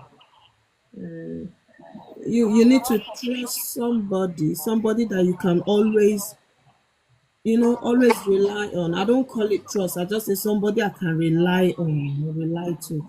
Because that word trust is very, very heavy. It is heavy. Responsibility very huge. Ah, they'll tell you, oh yeah, trust is it's easy to say trust somebody, but doing it when you're in that temptation, you will now ask yourself, what will Jesus do? That's when different questions will start flying, trooping, and you're like, I am confused, Thank but love, come. I see you. We've seen different relationships or different marriages that has really broken because of trust. I'm echoing. I don't know. Did you receive a call before joining? No. Even me, I can hear the echo. Okay. That's okay. So Except you want to trust. drop and come back if it's not making Not, you. But sometimes it could be quite annoying because you're just hearing everything you're saying is coming back to you and is, interfering with your line of thought. I get it. Hopefully she'll if you come back, Susan, just send an invite so that I can bring you back up. Yeah, hopefully it's okay now. I see you, Baritone. Good evening. yeah, hello. Hello, can you hear me? I can hear you. It's still echoing. But it's okay. It's all Uh, right. I can That's hear why I it. tell you, nothing can be Are you trusted. using your earpiece No, and you're not connected on two devices? no. We'll just have Just to using my manage it. phone. Yeah, it's okay. Sheon, I see you. Good evening. Admission is a caught in any temptation. Please do the Joseph flee. It's easy to say. I know, flee every appearance of evil. Uh, He didn't walk away. He didn't run. He he flew. flee He must have grown wings, oh. for his cape to remain in the house. In fact, That means the woman pulled it. He just it that must be flew. serious. Ah. I Apart from temptations, there don't are think, other Susan, I things. don't think I've seen any Nollywood that depicts that action. Like No, he not yet. forgot his shirt. Like not for me. I It's think like it's Spider-Man or Superman that nearly did that. good They leave one evening. cape. Mm. In fact, Ah, okay, Susan, let me try one thing with you. Do you know the calling app to call? If mm, it's open on your phone, close it. no, it's not. I'm just using my phone. I know, as in maybe other calls you've received before you joined or something. So that call app, when you make phone call, just close that app. Yeah, because sometimes it could interfere. Oh, she's gone off again. If the security has gone, the couple will struggle to connect emotionally. Yeah, sometimes that happens. Thank you, Kenneth. Okay, admissions. Yeah, let's hear you before Susan comes back. Sheon, good evening. I see you. Evening, everyone. Because okay, there's something here. I'm nudged seriously. Okay, I'm please. nudged just because Please. of what Leslie said earlier on. Because the example he gave was very practical, drew an inferences from his own life. Yeah. We bless God for people like them that will come and say it the I way he is. know. We keep it It's real not because coming these here are to talk things it that sweet. happen. We're not here by mere coincidence. I remember one with hindsight. Hey, Susan, we'll come to you shortly. Sorry. Yeah, with hindsight, I'm able to remember one period in my life. Yeah. Hindsight, look, yeah, thinking back, at the nick of salvation, when the Lord was coming for me, at that point, I can remember today clearly. It comes to my mind sometimes like, oh, is that what it means? When I had so many temptations, the devil was taking me back to my vomit. Wow. I had a whole lot of instances. There were a Oh, whole lot of free thank you, touch. Radiance. There were a whole lot of come and treat without even, a lot of things that came. And I must remember that at the level of a whole lot of resistance by grace, I wobbled through. But when I look back now, I'm like, is that what they mean? That this guy knows all of us. He knows our price tag. He knows what we like. They've been around us. They know when we were born, even sometimes, even before people were conceived. They know, yeah. So tactfully, the schemes and the devices for me at that point was to bring much of those things. Yeah, there were a whole lot of around me, even promises. I remember one that was even at a party. I was to be an MC. She dragged me aside and was like, you don't have to struggle with people like us. I've made men around. They are enjoying. I'm like, what's this about? I ran to my cousin who took me to the party. I said, that's what that lady dragged me. She laughed. She said, yeah, this is London. Talking of 2007 or 2007, 2006, several years back. Thank you, Sheon. Thank you. So if not for grace, that means I would have been caught. So let no one think, hey, me, hey, we can talk about trust, we can do all of this. But we've all been through it where we knew, just like our brothers who contributed, that it was Yeah. grace that helped them out. Yeah. It's incredible. Well, we just have to carry on trusting that God will help us to Amen. go through this thing. Yeah. Marriage, trust in marriage. Thank you, admissions, for that extra addition to your submission. So Susan will come back to you. Hopefully it's okay. If it doesn't bug you, I just can't even mute myself now. If not, it's still there, but it's okay. Yeah. Well, thank you for that contribution, because sometimes we tend to paint something, we tend to paint it too white. Let's be real. Yeah. We've all fallen into different temptations, even before marriage. Or you will see something, you're like, I wish, You just look at something and say, I wish, I wish. But at the end of the day, it's the heart that matters. Yeah. You've chosen this person and you're like, okay, we die here. It's either Jesus take me or I take you. That's the journey. And when you make up your mind like that, I don't think anything want to tempt you, because I've been through it before, and I'm like, come rain, come shine. When they are joining you, they say sickness and in health, in this and in that, and then it got to that point where the sickness came. In my head, I'm thinking, should I walk away? Why should I walk away? It's easy to just walk away. But when you know that it's for better, for best, or for better, for worse, you will stay. And people will be like, how come you're staying? I say, well, that is me. That's how I was brought up. I was brought up in that way, not to look out, just be content with what you have. But even at that period, I knew the kind of temptations that came my way. Even people that I didn't believe would want to like tempt me, I'm like, now not they fear God. Even if you not fear me, fear God. But people don't they just think everybody's loosed, Yeah. to want to fall into such temptations. And to me, sometimes such things irritates me, especially when you know the issue. I'm coming to you now to explain to you, this is my problem. You're not using the problem as a bait against me. Okay, now as this one not they happen, will you not like seriously? So we've been through all that, and I'm happy that we will come out victorious because we know why we are in that marriage. Nobody chose your spouse for you. You decided to choose. And for you to choose, obviously, you would have trusted that person that much to choose the person. So, in that process, you will now ask yourself, waiting I go gain if I fall, there's no, it doesn't make much sense, or it doesn't make any sense.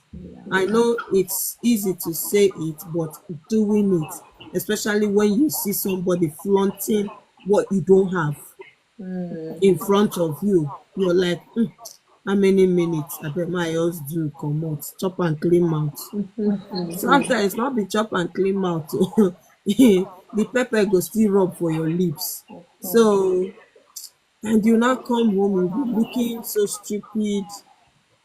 Sometimes I just wonder how people play that game.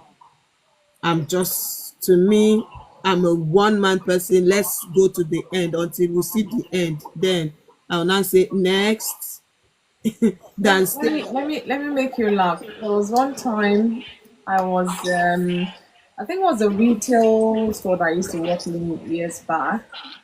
And of course you see some regular people, I think just like less people, sometimes say this customer or whatever.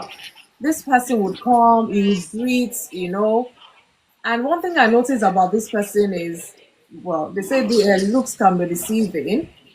He would greet, go, and one time it was awfully quiet, and I was at the counter. I mean, I was a cashier then, and then it's like, oh, I've always seen you here. You work here. Obviously, I work here. And I just felt funny by that line of question, like, I work here. I see you when you come to buy stuff. And of course, me, I always wear my wedding band. And then he was like, can he take my number or something? I'm like, no. Why? For what? I don't have to do transaction. Just buy your stuff and get out of the store, kind of a thing. And this person, I don't know what possessed this person. I almost, if I had the line straight to the police, honestly, I would have called the police that day. He was so aggressive, and I'm like, hello, I am married, like I'm not interested. And the next thing he said, oh, come off it. So many people wear that for fun, or for so something like that. So what is that supposed to mean? And I'm like, is this person okay? So at some point, honestly, I had to call my manager, and he said, oh, no, doesn't have to. And I saw the person left the store and was standing there. You know, when you have those glass mirror, and was standing, I was staring. Honestly, I was scared. I'm like, am I safe with this person? Like something as. So some people are crazy like that. I'm like, maybe he's tried it on somebody else and it's worked. So you want to try with me. And when let no be no, let yes be yes. At least whoever said yes to you, good luck to them. But it was so aggressive that if I was so irritated, like, are you for real? And then if you go and take such a person now, maybe they have baby mamas or 5 children somewhere, I'm like, seriously. So Now people wow, take that thing wow. very, because I have a friend.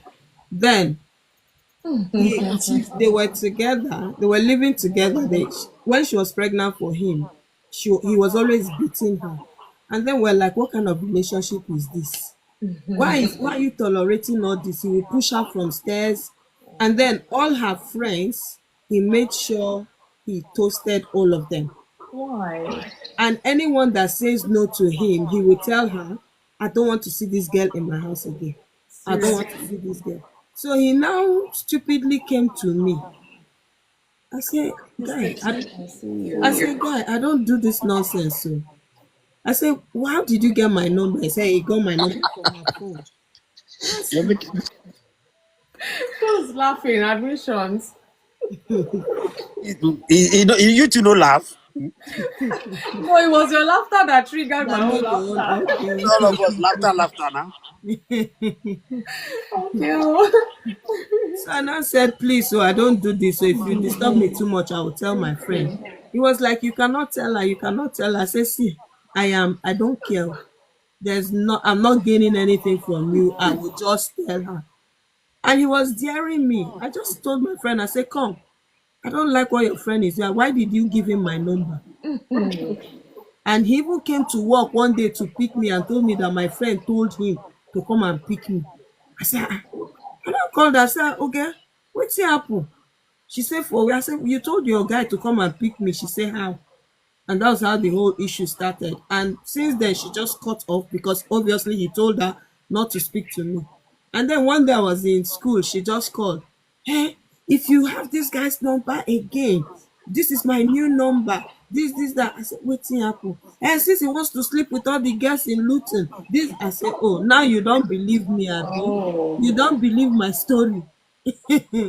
She said, imagine, she was now calling all the people he has. I said, Shebi, when I was telling you, you now decided to cut away from me because I told you the truth. I said, and I was really, I had peace because doing such with my own friends person, I'm like, are you all right? And then I even have one that he was a pastor because they've been married for like 15 years, no children. He was now telling me to have a child for him. Ah, I said, are you for real? Lord have mercy. When I said no to him, he went to my back and met my younger sister. I said, then they do you. I said, please, I don't want to disrespect you.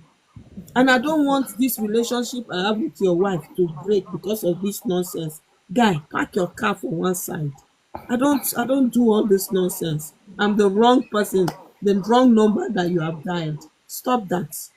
And I really told her, I said, I will speak to you like my age mate. Since you don't want to respect your age, I will tell you and I will not filter my words, of which I didn't. And since then, we're arm's length. I say better because I can't condone that nonsense. Coming to me, oh, I'm your wife's friend. You want me to now have a child from you. Why all that? But there are lots of temptations that will come your way, and you just look at it and say, should I fall? Should I? No.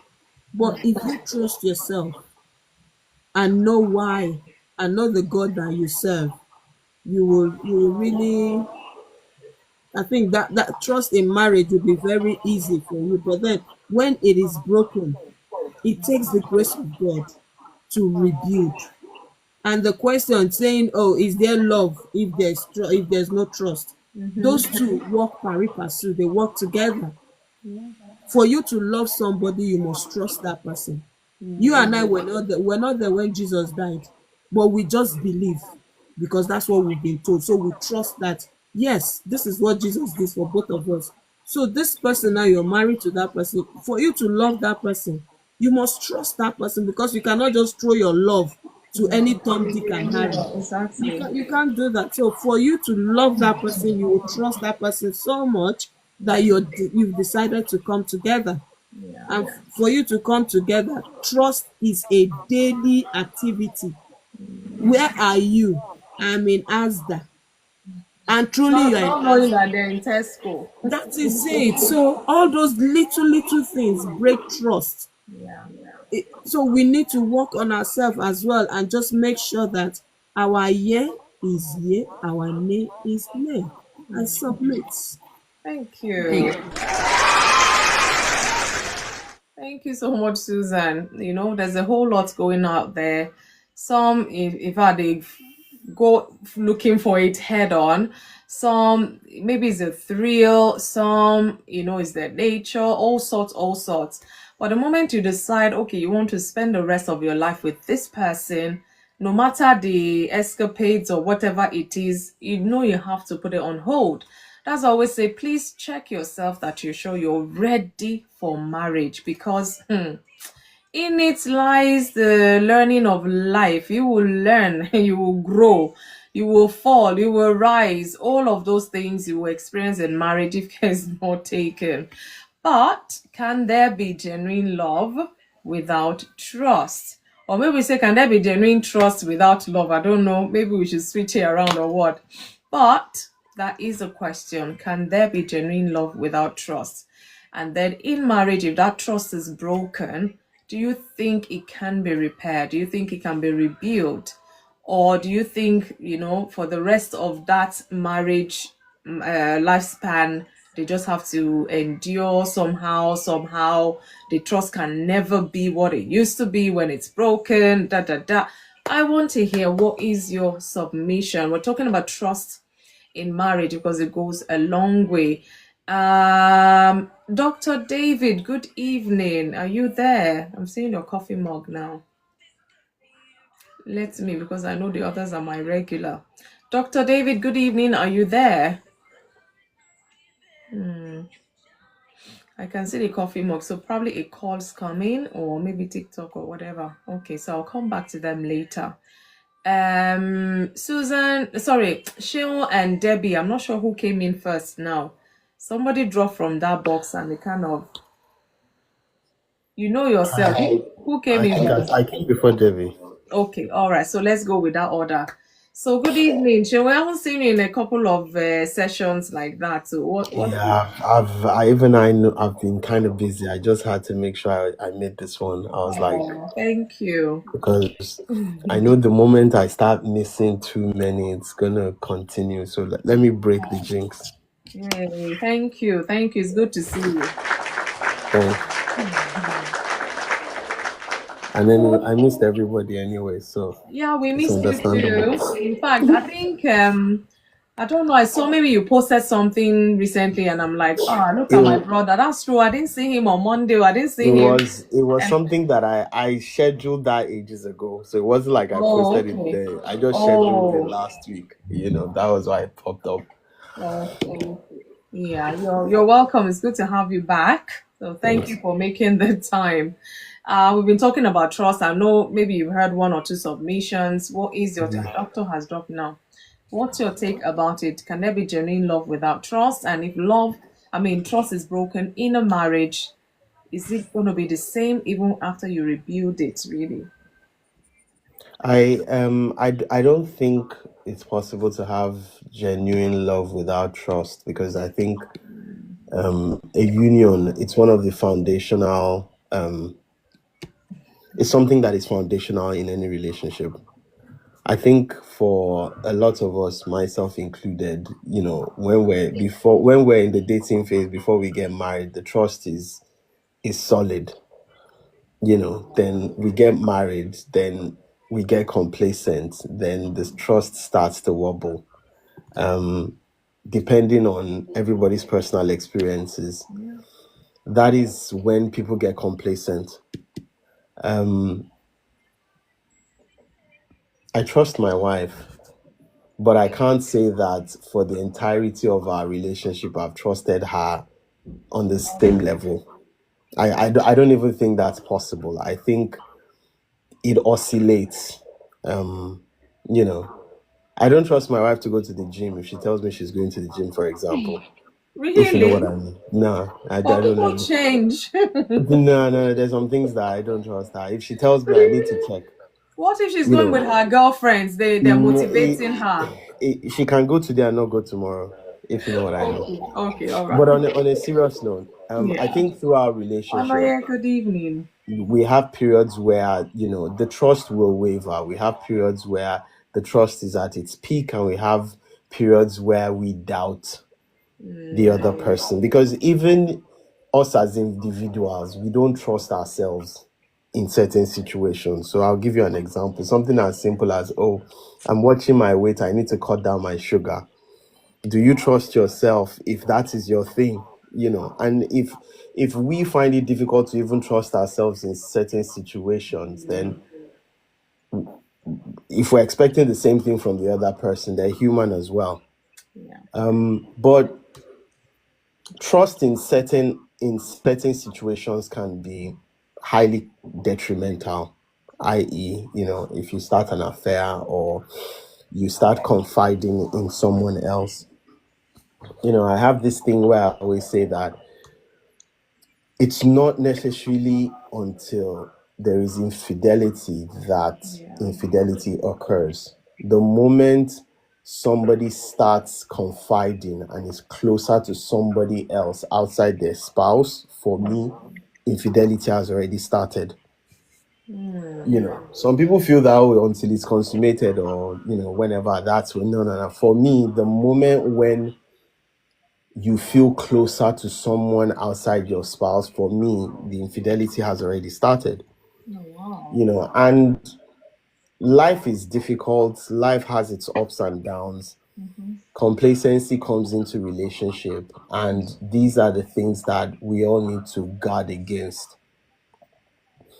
And I have this belief that every marriage has this, will I say, oscillating period. The period where you're courting, you're growing up, you get married, you're at the peak, then you start a family, you get complacent, then things drop.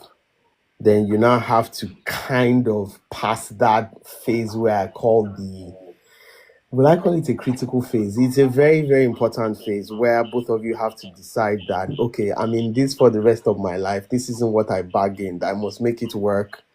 We need God in this relationship. We need to forgive each other for the crimes and sins that have been committed so that we can move forward.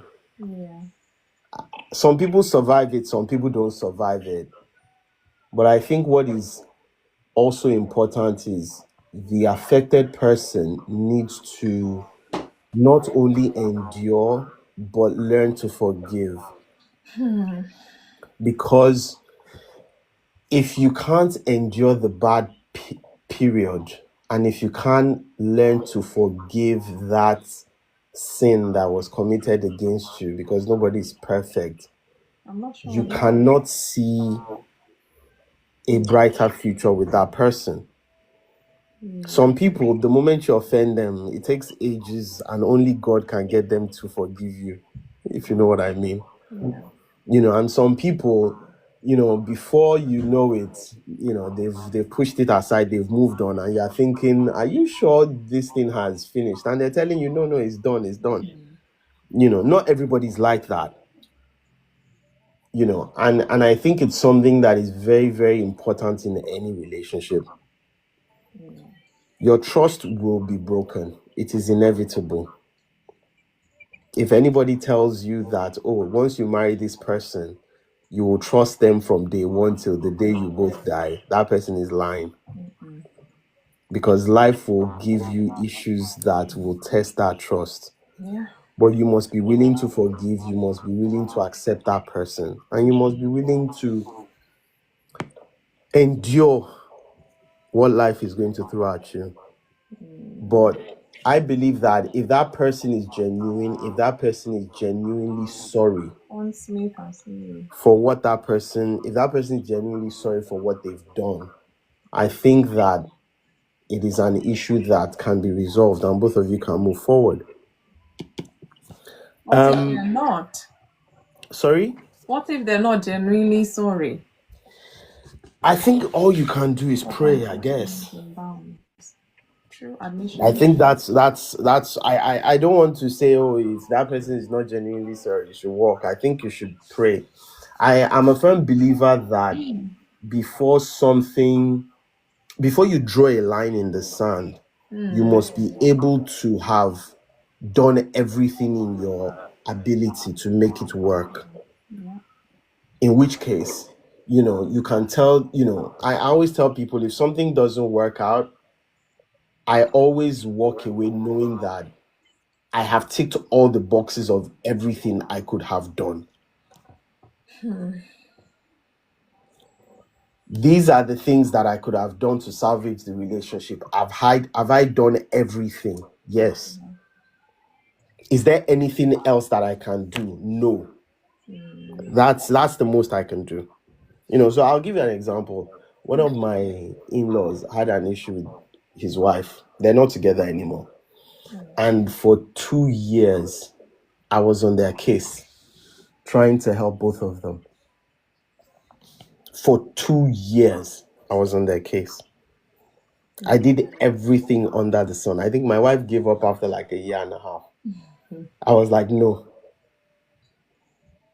And I remember the very last call I had with the wife. She just called me one Saturday morning and she was like, Uncle, I started doing what he normally does. I'm going to call the police. Wow. And I was like, go ahead.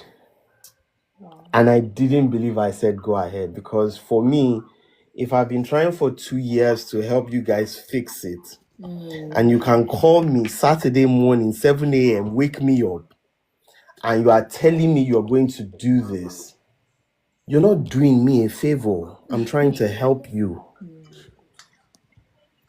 And I said it, I hung up and I went to bed. I didn't even believe that I went back to sleep. And the husband called me and he's like, Uncle, can you imagine so called the police? I was like, I didn't know. I was like, just behave yourself, don't get in trouble. And that was the last time I ever spoke to the wife.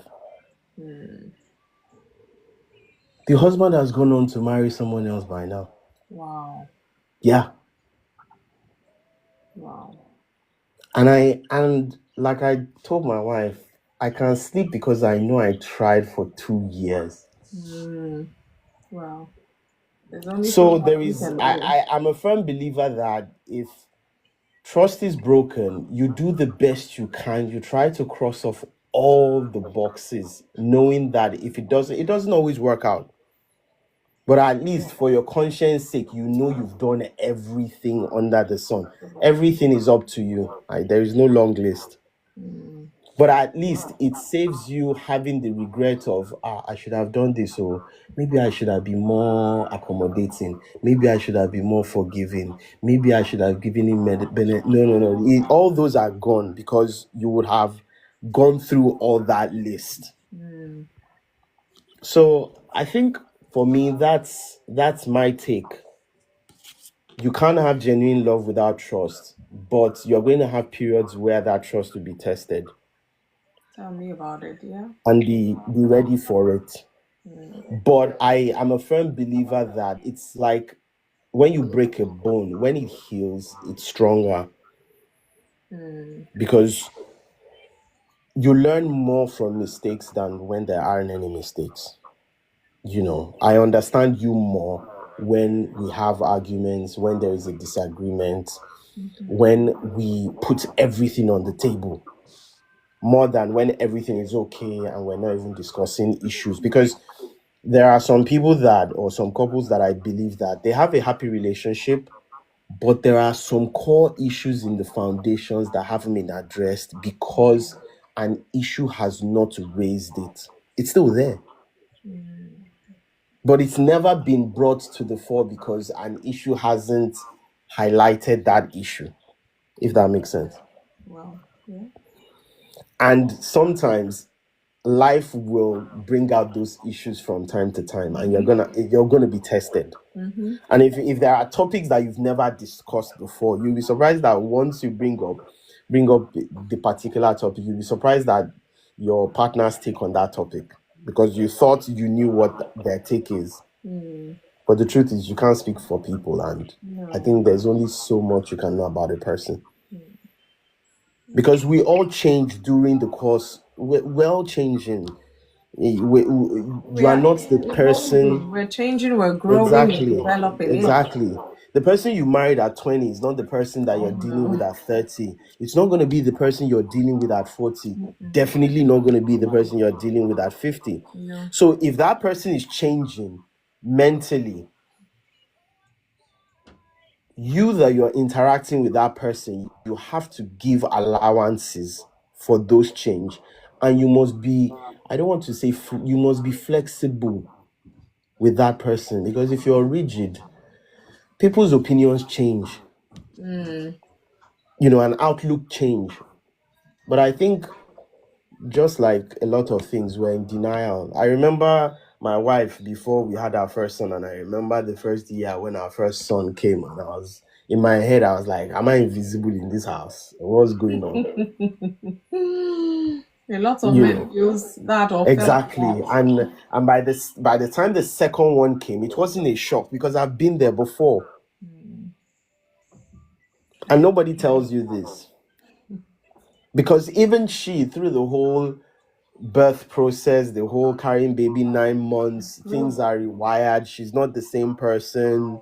You know, labor comes and she's not the same person. So you have to give allowance. You can't say, no, you are the person that I married and this is what you used to do for me. Now that the children are here, you must still do that thing for me. Forgetting the fact that some things have changed, you know. Let me not go off on another tangent here. Trust is essential. It will be tested. You have to endure. You have to pray. You have to give allowances. You have to do your best, but it definitely can be rebuilt. And I believe that if you are successful, you will have a better relationship. Thank you, Sean. I mean, I can't top that. At least everybody's heard what he said. It's very important. It's very essential. And I mean, God help you. For some of us who got married earlier in life, if Christ will keep us till 80, 90, you'll be talking about 60, 70 years of marriage. Hey, tell me what that marriage would not have gone through to stand the test of time. So a lot would happen. And that's why I'm like, sometimes maybe we take each other for granted. We just, as our people will say, see finish, and then we'll do some things. If it was a small thing, oh, welfare to wealth, you came back, thank you. I see you, but let you relax a bit. Or when you're ready, send an invite, I'll bring you to the box. I think I still have one box open. These things happen. Sometimes mistakes, sometimes anger, a lot of things. I'm not making excuses, but can it be rebuilt when it's broken? I'm talking about trust in a marriage. And can there be genuine love without trust? So let's hear Debbie. Good evening. I bet you will tell us now what is she doing here. But all the same, we want to hear stories. Not just stories, real life story. Oh, thank you, welfare to wealth. Thank you so much. Are you there? I'm sure TikTok, I can still see you. His TikTok have not thrown you out. Good evening, Debbie. You mean How are me? you? Yes, I mean you. Oh I mean wow. you. There's no other Debbie in my box. Good evening. Good evening. How are you? Happy Thursday. Admission, where are you running to? Drop me, I want to sleep. No, when I have puzzle for today, you think it's me too that does not want to Where are sleep? you running? Where are you running to? Stop, You always run on stop Thursday. arresting me now. I'm doing early tomorrow. Oh Okay, wow. let me leave. I will stay a little bit with Debbie and I will leave after. After the puzzle, Don't after the puzzle, Debbie. you can leave. After, yes. After the puzzle, you can see my own eyes. So you think because I'm sitting here, you don't know whether I'm even 30% awake as I'm talking to you right now. We have to encourage one another by force. So you're not going anywhere. Sorry.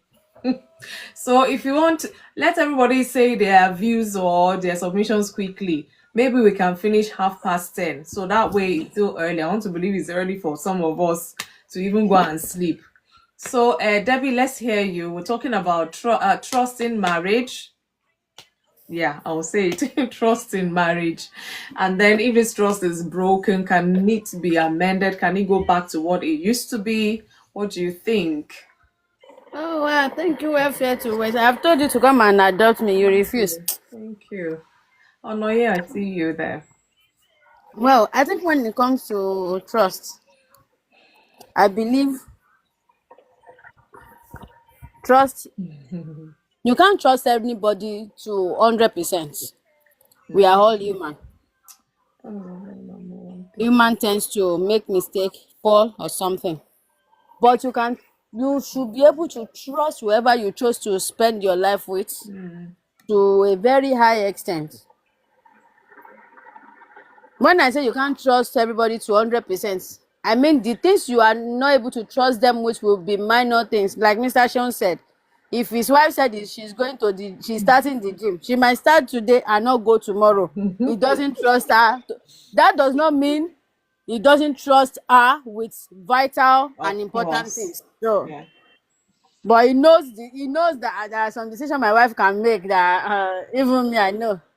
So I think when it comes to trust, when it comes to life, whoever you chose to do life with, if you know you can't trust them, I don't think there is any point in you doing life with them.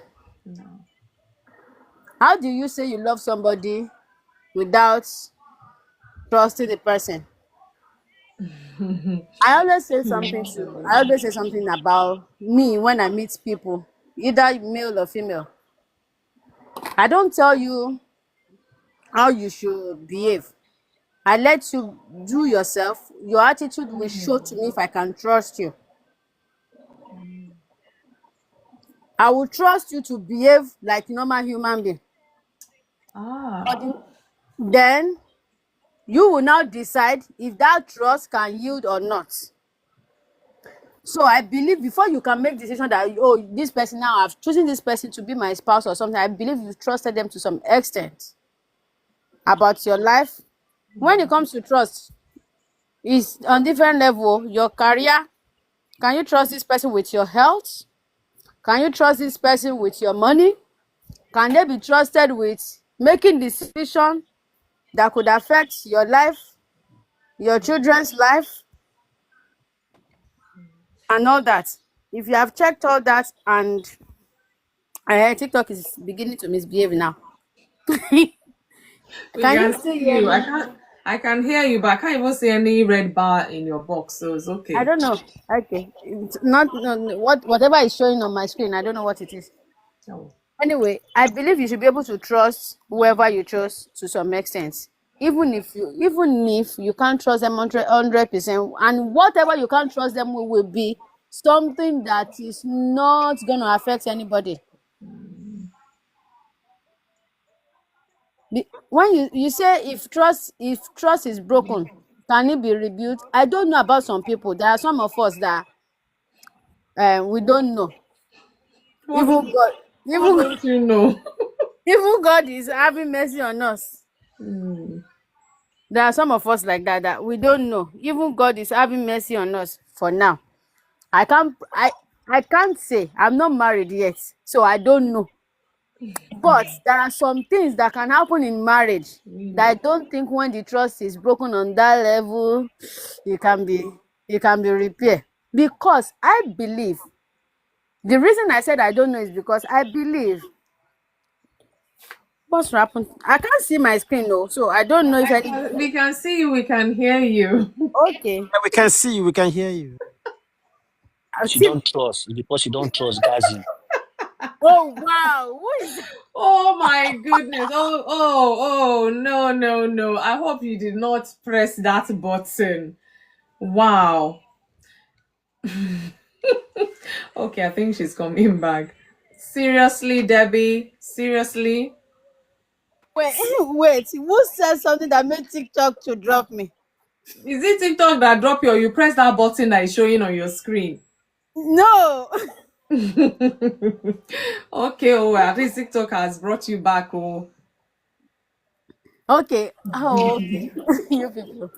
What was I saying? What I'm saying, I believe. Okay, let me use this example. Let me use this as an example. somebody's looking for your trouble now. I know we both said we are Christians. Eric? You said that I know I am a Christian. I know I'm a child of God. I know what the Bible says. I know I'm trying my best. I can't say I'm following everything that the Bible says. But I know I'm trying my best. I know I'm trying my best and to follow what the Bible says. Can you introduce yourself to me as a child of God and something? Because you claim to be a child of God, that already I've given you 40 points over somebody that is not a Christian.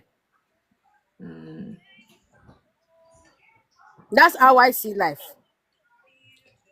That already have put you on a 40% of, okay, you claim to be a child of God. I want to see how your life is aligning with the principles of the kingdom. Now, based on the fact that you now claim to be a child of God, there are some things I would never expect of you to do. That if you do it, I know you are a danger to me. Yeah. Once you do those things, I know you are a danger to me, because the fact that you claim to be a child of God, in fact, I was saying last week, I don't know, maybe it was Mr. Leslie that said it last week, that the dating market, oh bad gone. Oh bad gone. So everybody, all of you that are there, please stay in your marriage, yo. In fact. Once you claim that you are a Christian, forget. I'll say okay. But if you claim you are a Bible believing Christian, you are a child of God, you have relationship with God, you know there's level to Christianity. I've already placed you on a 40%. Once your life does not align with that, I already know you are a danger to yourself, which means you are a danger to me. So if you can prove yourself as a child of God, you can introduce yourself as a child of God, and I trust you based on what you said about yourself. I trust you based on the fact that we both believe in the Bible, we both read the Bible, we both understand the Bible, we discuss the Bible, and for some reason you do something that is out of the principles of Christ, out of the kingdom principle. That alone, that's why I said there are some of us that God is still working on our hearts and our soul. That alone means you have broken my trust. Will you be able to revive yourself? I'm not seeing the possibility. Because there are some sin that they did not force you. Like Mr. Sheon said, there are some discussion you don't have with someone that is not your spouse. That once you start having that kind of discussion, you're already cheating. And according to my Bible, it didn't say when you do it. It said once you start thinking about it. In your mind. Once you have started nurturing it in your mind, you have done it. Or I trust you with our money. My money, your money, that's our money. And then let's now say what you did it for. You said you did it, what you used the money for is for us. But you did it behind my back, we didn't discuss it. I will not trust you with my money again. I already know you can't be trusted with our money. Because you are not accountable. Debbie. Anyway, let me let you finish. That's why I said there are some level to this trust. Welfare to wealth. Which one are you putting there? How dare you ask? I am the man of this house. I'm just trying to be welfare to have just say what I was thinking by, because you spent our money. No, even if, let's now say my money is not in that money you spent. That money, even if let's say you are the one that worked that money, but that money is the family's money, but you spent it without accountability. I cannot trust you with finance. Yeah, but that doesn't mean you don't love them. You can love somebody and still they break your trust. You see, in And fact, once they you break the sorry, trust, Debbie, you have brought the cocoa of this question today. And I'll let you finish before I jump in, because if I start, I don't know how I'm going to stop. So let me let you finish. but you know that when you love somebody, you can love somebody, and once they break your trust, that does not mean the love is no more there. It's just that you can't trust them on that level anymore. Hence the question. That does not mean you stopped loving them, but you can't trust them on that level anymore. I can love you and still let you be afar from me. Mr. Naya, what did you say? He said, What "What about about your money? Is it still our money?" our money? Is our money. Your money is our money. My money is our money. Depend on you. That's not how they say it, oh Debbie. No, my lady. Our money can be our money. Depend on. See, I am Your the money, woman. his money is our money. My money is my money. That's other people's description. That's other people's description. Okay. You will determine if our money is our money. If let's say something happen with money now, I'm the woman anyways. I'm supposed to follow your lead according to how you people say it. I'm supposed to follow your lead. If you teach me that your money is our money, which is what it's supposed to be, Yeah. because naturally you are the man, and I'm supposed to support you with my own money. But your own money, you believe that once you pay the bills, any other money is your money. It's okay. I will follow your lead. Did I answer your question, Mr. Noye? I follow the lead. I love to follow my leader, you know. I'm a good follower. So as I was saying, when it comes to, once you break that particular trust, no, that does not mean you stop loving the person. You still love them. It's just that, okay, so let me use human being and God as an example. God. Yes, so God wants you to cater for something. Yeah. God loves all of us, yeah? He loves us, we know that. But he puts something, he puts you in charge of something, but you messed up.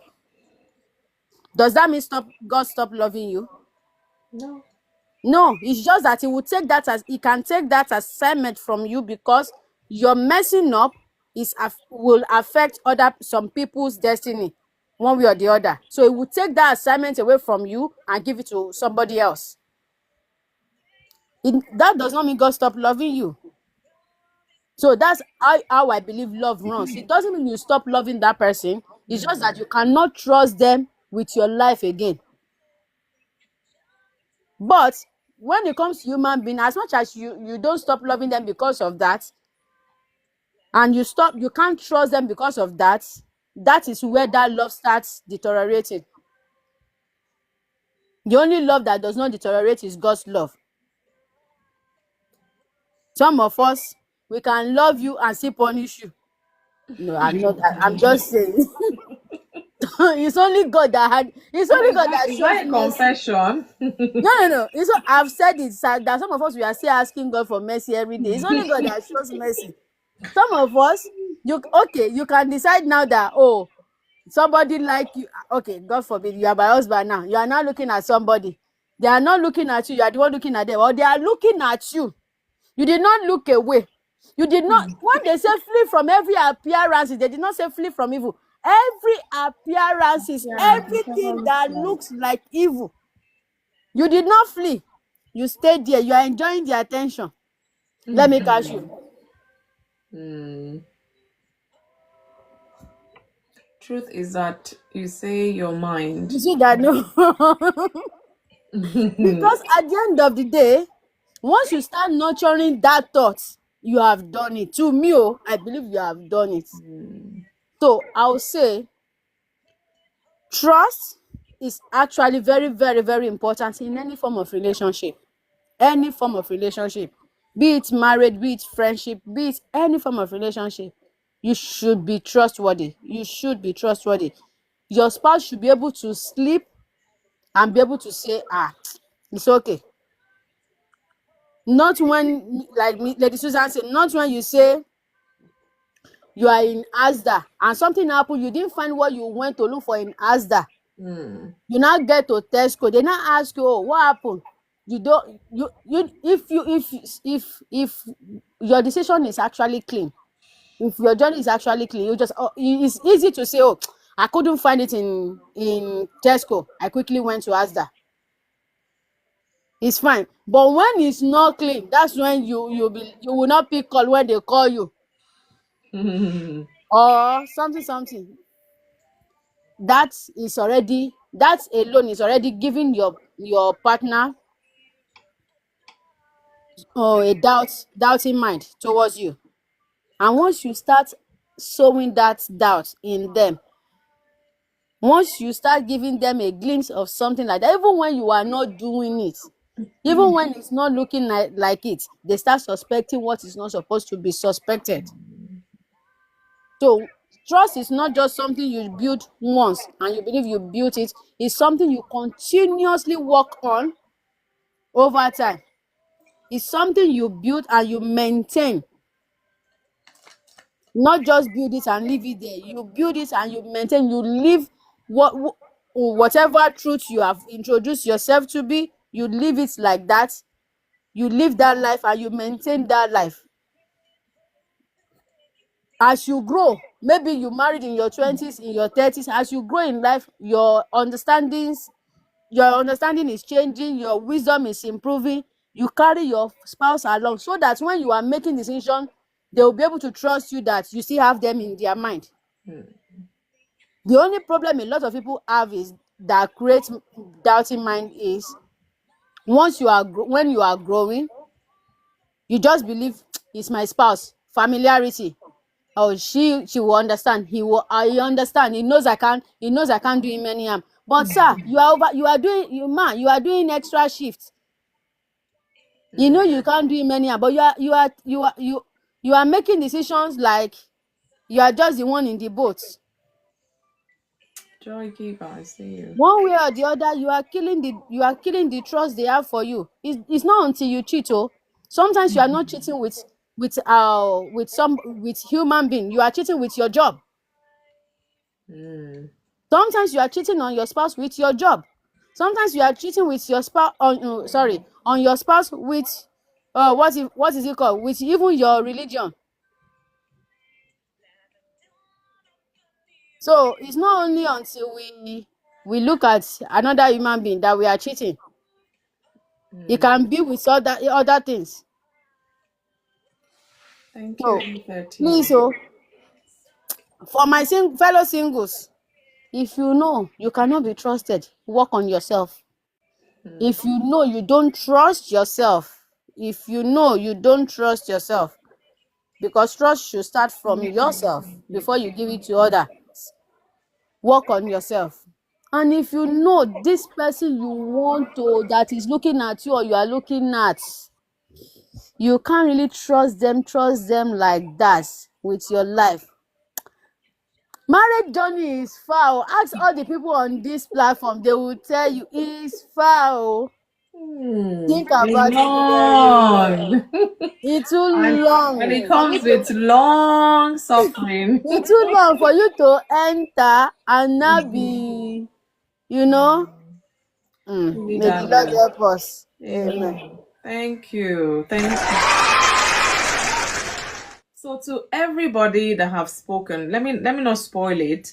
Maybe that will be our part B, so to say, because I thought we'll finish early, but these things, I don't want to jinx it because it's past that time now. Onoye and welfare to wealth. I'm not sure who came into that box first, but let me assume it's Onoye. Is it? Onoye, did you meet welfare, or welfare, did you meet Onoye there? So it's two of you that is left to give their submissions. Give my table out. No, we're not giving it out. Admissions. Please.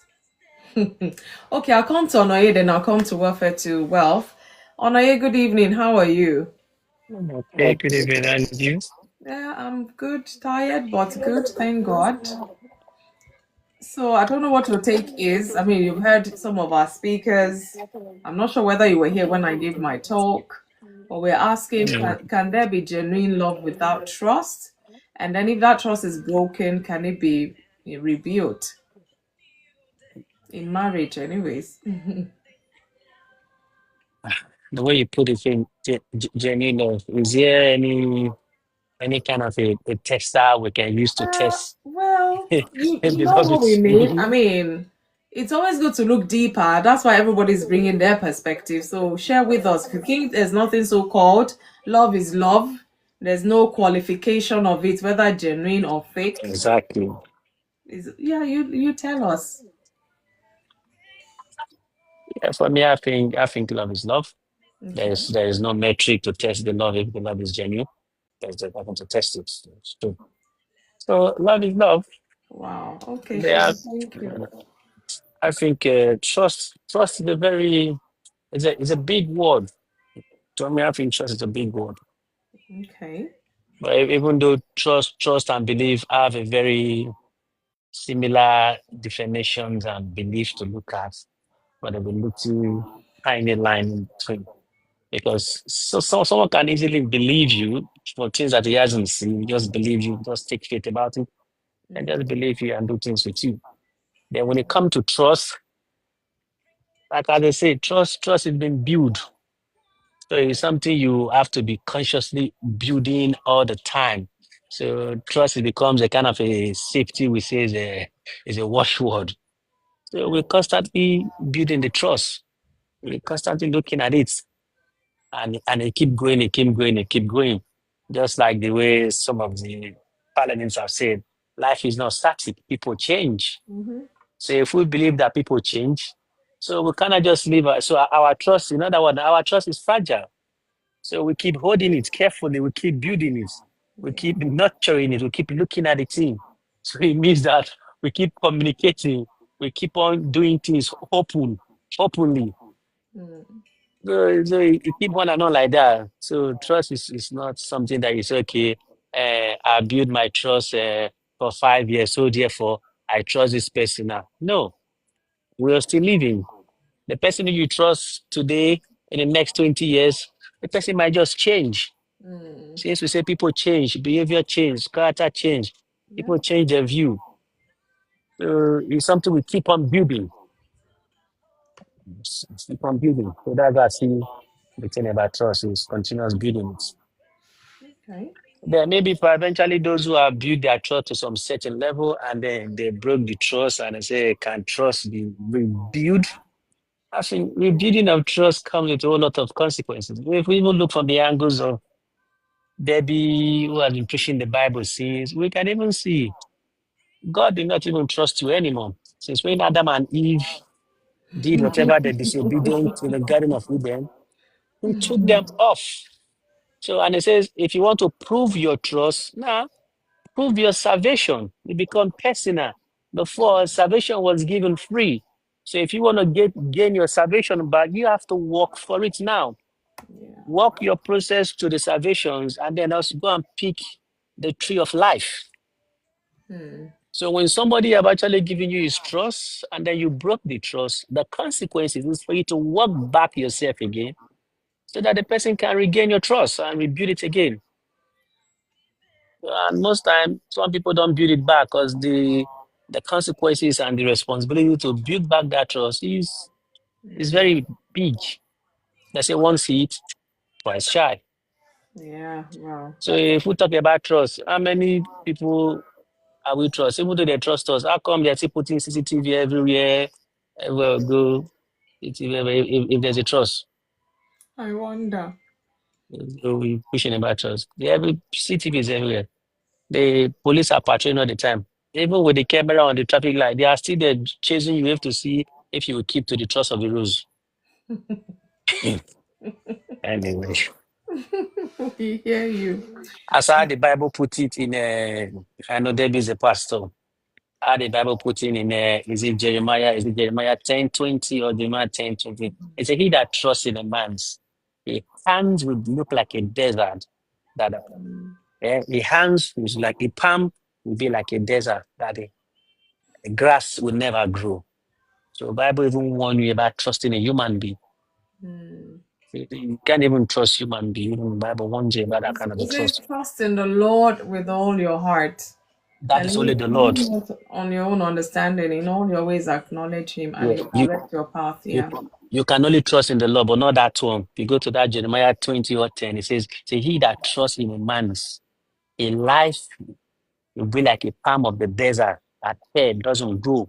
That is, if you trust on human being, they don't even encourage you to trust on human being. It's only God you can trust on. So, but that is trust for you. Trust is it's a big thing. It's not something we just say we want to trust because of we are husband and wife, or we have children. When we have seen from experience of life observation, we've seen a wife who have done something to husband, or seen husband who have done to wife, we have seen children who have done to father, children who have done to mothers and other. So we are getting the trust without trust. We just live by faith and we walk not by sight. That's all. So that's my take on trust too. Okay, thank you, Onoye. Thank you. I'm not a pastor or just a Bible student. At least you've heard, Onoye. Before they will start calling you mommy, mommy. What is it that somebody was calling you the other day? Don't start. Don't start. Don't start. Don't It's even one go on there. that they think you're Don't pastor. even go All these there. you people, you like titling on this Oh platform. no, oh no, Mr. Barrington, don't. You people should stop. Okay, yeah, mommy Debbie. Sorry, you're not But mommy. Mr. No, Barrington here pastor, that mommy day. Debbie, mommy elder Debbie. Only you. Wow. Wait, was Mr. Barrington here on that day was on the FYP. Really, I don't know, but How did it? how did he know then? Barrington, how did you know? Maybe he was here. You don't know. I can't even remember. It was last week, was it not? Not yet. His Inter is on the FYP. It must have been last week. I don't know. Maybe. Okay, FYP. Okay, he said. I know. So, mommy. Sorry, let's not go there. Sorry. Let's welfare to wealth. Let her talk before I say what I was gonna say. Welfare to wealth. Good evening. Thank you for coming back. Fall for you. I see you there. Hello. Good evening. Good evening. Hey, yeah, you had power nap, Abby. Trust. I See this can topic. imagine. Trust me, if I could exchange with you now. This topic. Mm. I always say I trust myself more than anybody. The only person I can trust is myself. The rest is just God help us as we go along.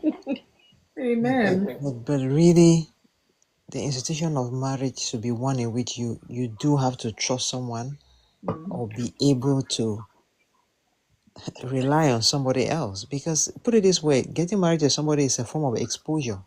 Yeah. And what are you exposing yourself to? That is a question. It's a form of exposure. What are you exposing yourself to? Are you giving someone access, someone that will protect you? Or is this someone getting access to expose you? And with that question, it boils down again to the vetting. What are you looking for before committing to these people, to this person, to this man, to this woman? What are you looking for? Are your values aligned? If you say that you don't drink, for example, and you're thinking of committing to a man who cannot be away from a bottle, what do you think is happening? If you are saying that you don't like cigarettes, you don't like the smell of it, and you're considering marrying someone who smokes, what is that? You're marrying them saying in your mind, I'm hoping that he stops, or he's promised me that he'll stop. A lot of us are just going around setting ourselves up. You're dating somebody and there's already rumors or evidence that he's cheated with somebody else. And we're still carrying on to commit to these people. Hey, boy, somebody that will marry them now. So again, like I said, just going to, it's easy to have, platonic or people that you just know, affiliates, associates. When it goes down to the person you're going to be spending every night, hopefully every night in the bed with, exchanging fluids, we need to take a lot more into consideration. We need to take a lot, because one wrong move, and the other person is paying dearly. Children are paying dearly. Yeah. It's down to that vetting. I'm emphasizing on dating because a lot of things happen during the courting or dating period, and then some of us see it, and or perhaps we undermine it, or perhaps we think maybe it's really nothing. But that thing that you thought is really nothing becomes a big something. And you now marry these people. It's down to how much help. I went to a life, and then guys will come. Oh, there's no good woman these days. There's no good woman. Even if you want to be the leader, there's no good woman. I just sat there listening to them go on and on. And I asked myself, I said, when you people go around having tatata, do you consult with anybody before you begin the tatata with people? We don't consult with anybody. We meet this men, meet these women, and we start doing tatata. You don't ask your father or your mother, like, Mommy, can I do tatata? No. At that point, everybody is an adult. You At don't that pray point, too everybody much is an then. adult, and they go and do tatata. And then suddenly now she's a very bad woman. She's a very bad woman. She's a very this. I'm thinking, shouldn't we have found these things out already Oh, yeah. before we're now going to, And you sit there, you just hear people go, men are hurt, women are hurt, but it's down to the vetting, how we started with these people, what the foundation was. And if the foundation is faulty, I can I'm imagine. afraid, I'm afraid it's just going to be management, like I said, the master of management as you go ahead, you know. Because if your values do not align, if one person, I find it, this is why I believe a lot in the formative years and how your person and your character is formed in those formative years. I don't believe that people can deviate too much from who they are and from their core values. You may go, but you still kind of come back to your default. There's extreme cases where somebody is just going to do a 360 and flip and have a complete change of persona. Yeah. People always tend to kind of stay within the remit of who they are, who their core values are, or what their core values are. People don't deviate too much. So the thing is, if you're clearly seeing opposites and this thing is really like a repellent to you or something that you cannot stand, that is a telltale sign that this thing will not work, because that thing is going to pop up at different times when you're not committed to these people. It's going to keep coming up. I tell somebody, oh, you meet somebody, this person is really, I don't like, when you get to counseling, I don't like you do things, he's very slow or she's very slow. And I'm telling myself, these are things that we should have already established from the start before we're coming together. You really should have known that this person it's very slow in the way they are doing their things. So were you happy? Because it's either your, Love is blind. yeah. It's either Marriage, your, marriage will open that eyes, ah, surely. so it's either you know that this person Surely. is slow and you are happy, or you know that, okay, I'll be able to cope with this their slowness. But if we're going in saying that this person is slow and I'm going to make them to be faster, or I'm going to influence them to be faster, you may just be very disappointed. Yeah. You may just be very disappointed if you clearly don't have the same, let me say, visions or ambition. You have some people that are really very laid back. And people are quite laid back, they're very nonchalant, whatever goes, can't be bothered. And then you, on the other hand, you're keen to detail, you are passionate, you are driven. Girl, boy, you are signing yourself up for trouble. They will pray it out of their lives now. you're, you're signing yourself up for trouble because it's either we take these people as they are and we've come to a place where we know that, okay, we can cope, we can manage this thing, than to go with the mindset that I've seen this thing like this, but I'm sure down the line this person will be able to to change or to make some adjustments. Boy, you will be very disappointed. Well, You'll be very disappointed. And then for some people, well, back to trust. For some people when I get into their car and they are driving, that will be the last time. you'll be like, I'm not ready to die. After all, they didn't just start driving like that. You knew. And you married them like that. Now you say you want to kill you. Look, a friend carried us to an occasion. I kid you not. This guy was taking turns that we were all holding on to the seats in the car. We're, You'll be like, never again. we're all holding Sorry. on to the seat. And I told myself, like, never again. Never again you're gonna drive me to anywhere. Of So when course, you it's see things like different. that, On a year, I get you, it's different. But I mean, there's certain things that is obvious before you even say I do. And you know you can't take it. So don't think you come and change that it's for a man to change another man. You know what I mean by that? I mean it's Esther, only let God. me give Who, an example. Oh no, I think let me give an example like for some and no offense to the brothers and the kings listening to me.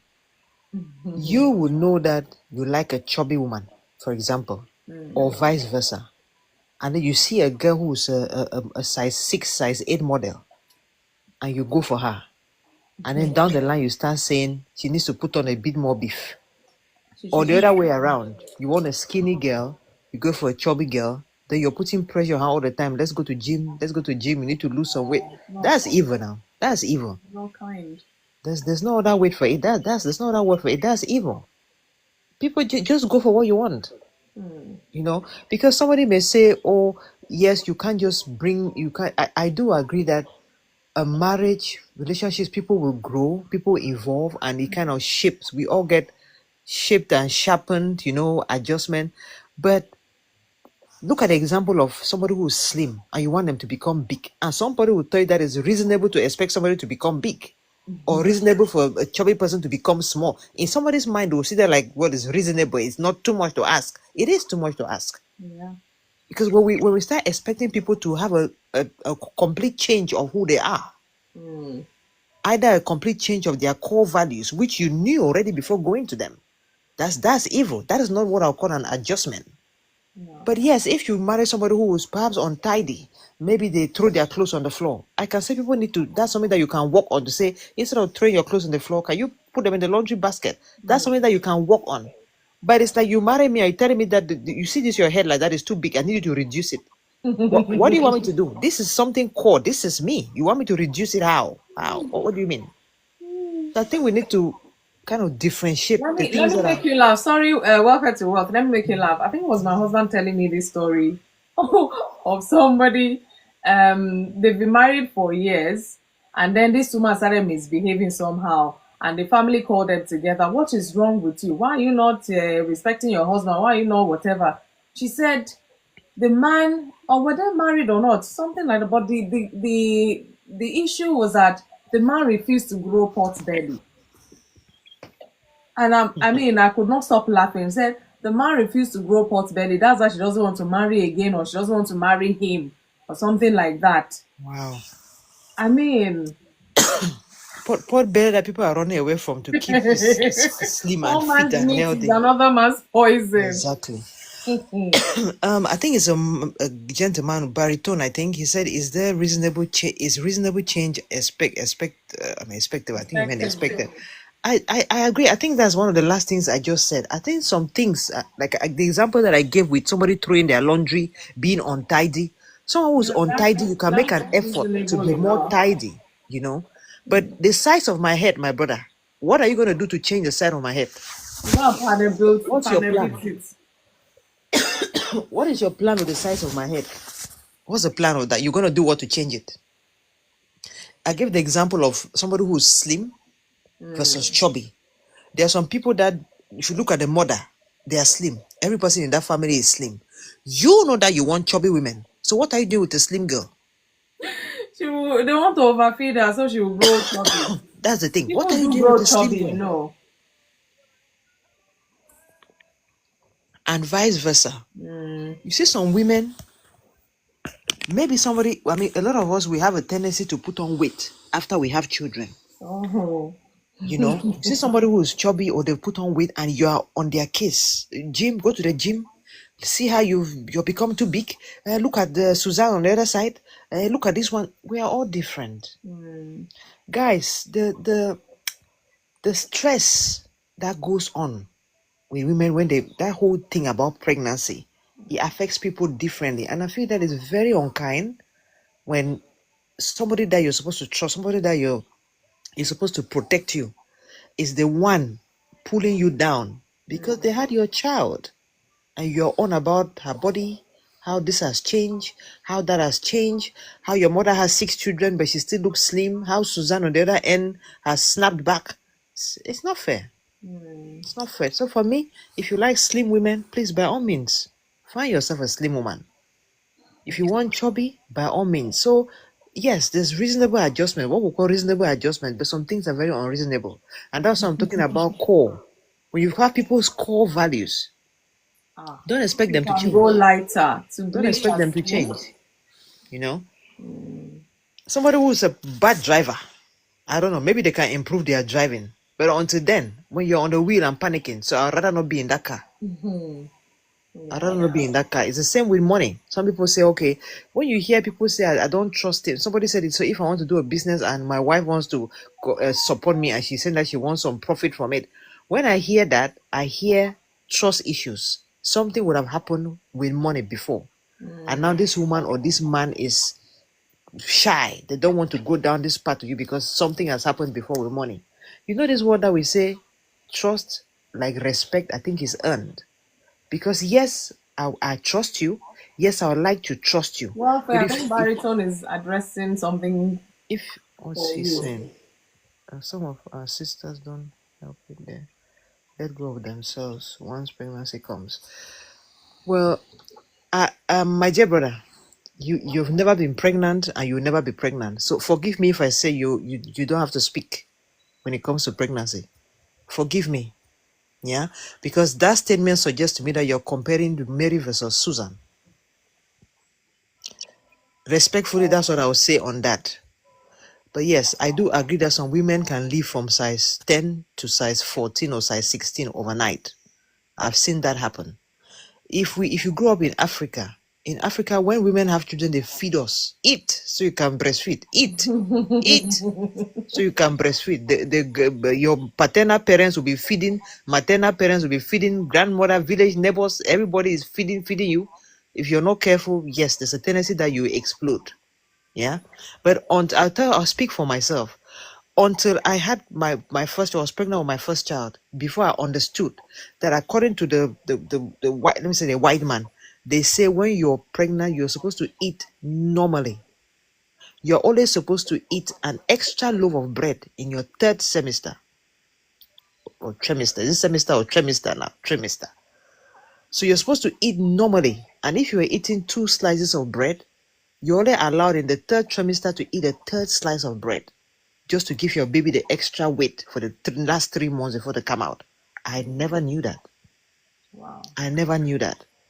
So the moment we get pregnant, oh, craving, I want to eat this, yeah, I want to eat that, I want to eat that. And so a lot of us move from a 10, like I said, to a 14 overnight. Should not be like that. But some of it is an orientation. Some of it people actually think. Do you know sometimes in Africa, if you're pregnant and you're slim, people think you're sick because everybody expects you to have put some more flesh, Be chubby.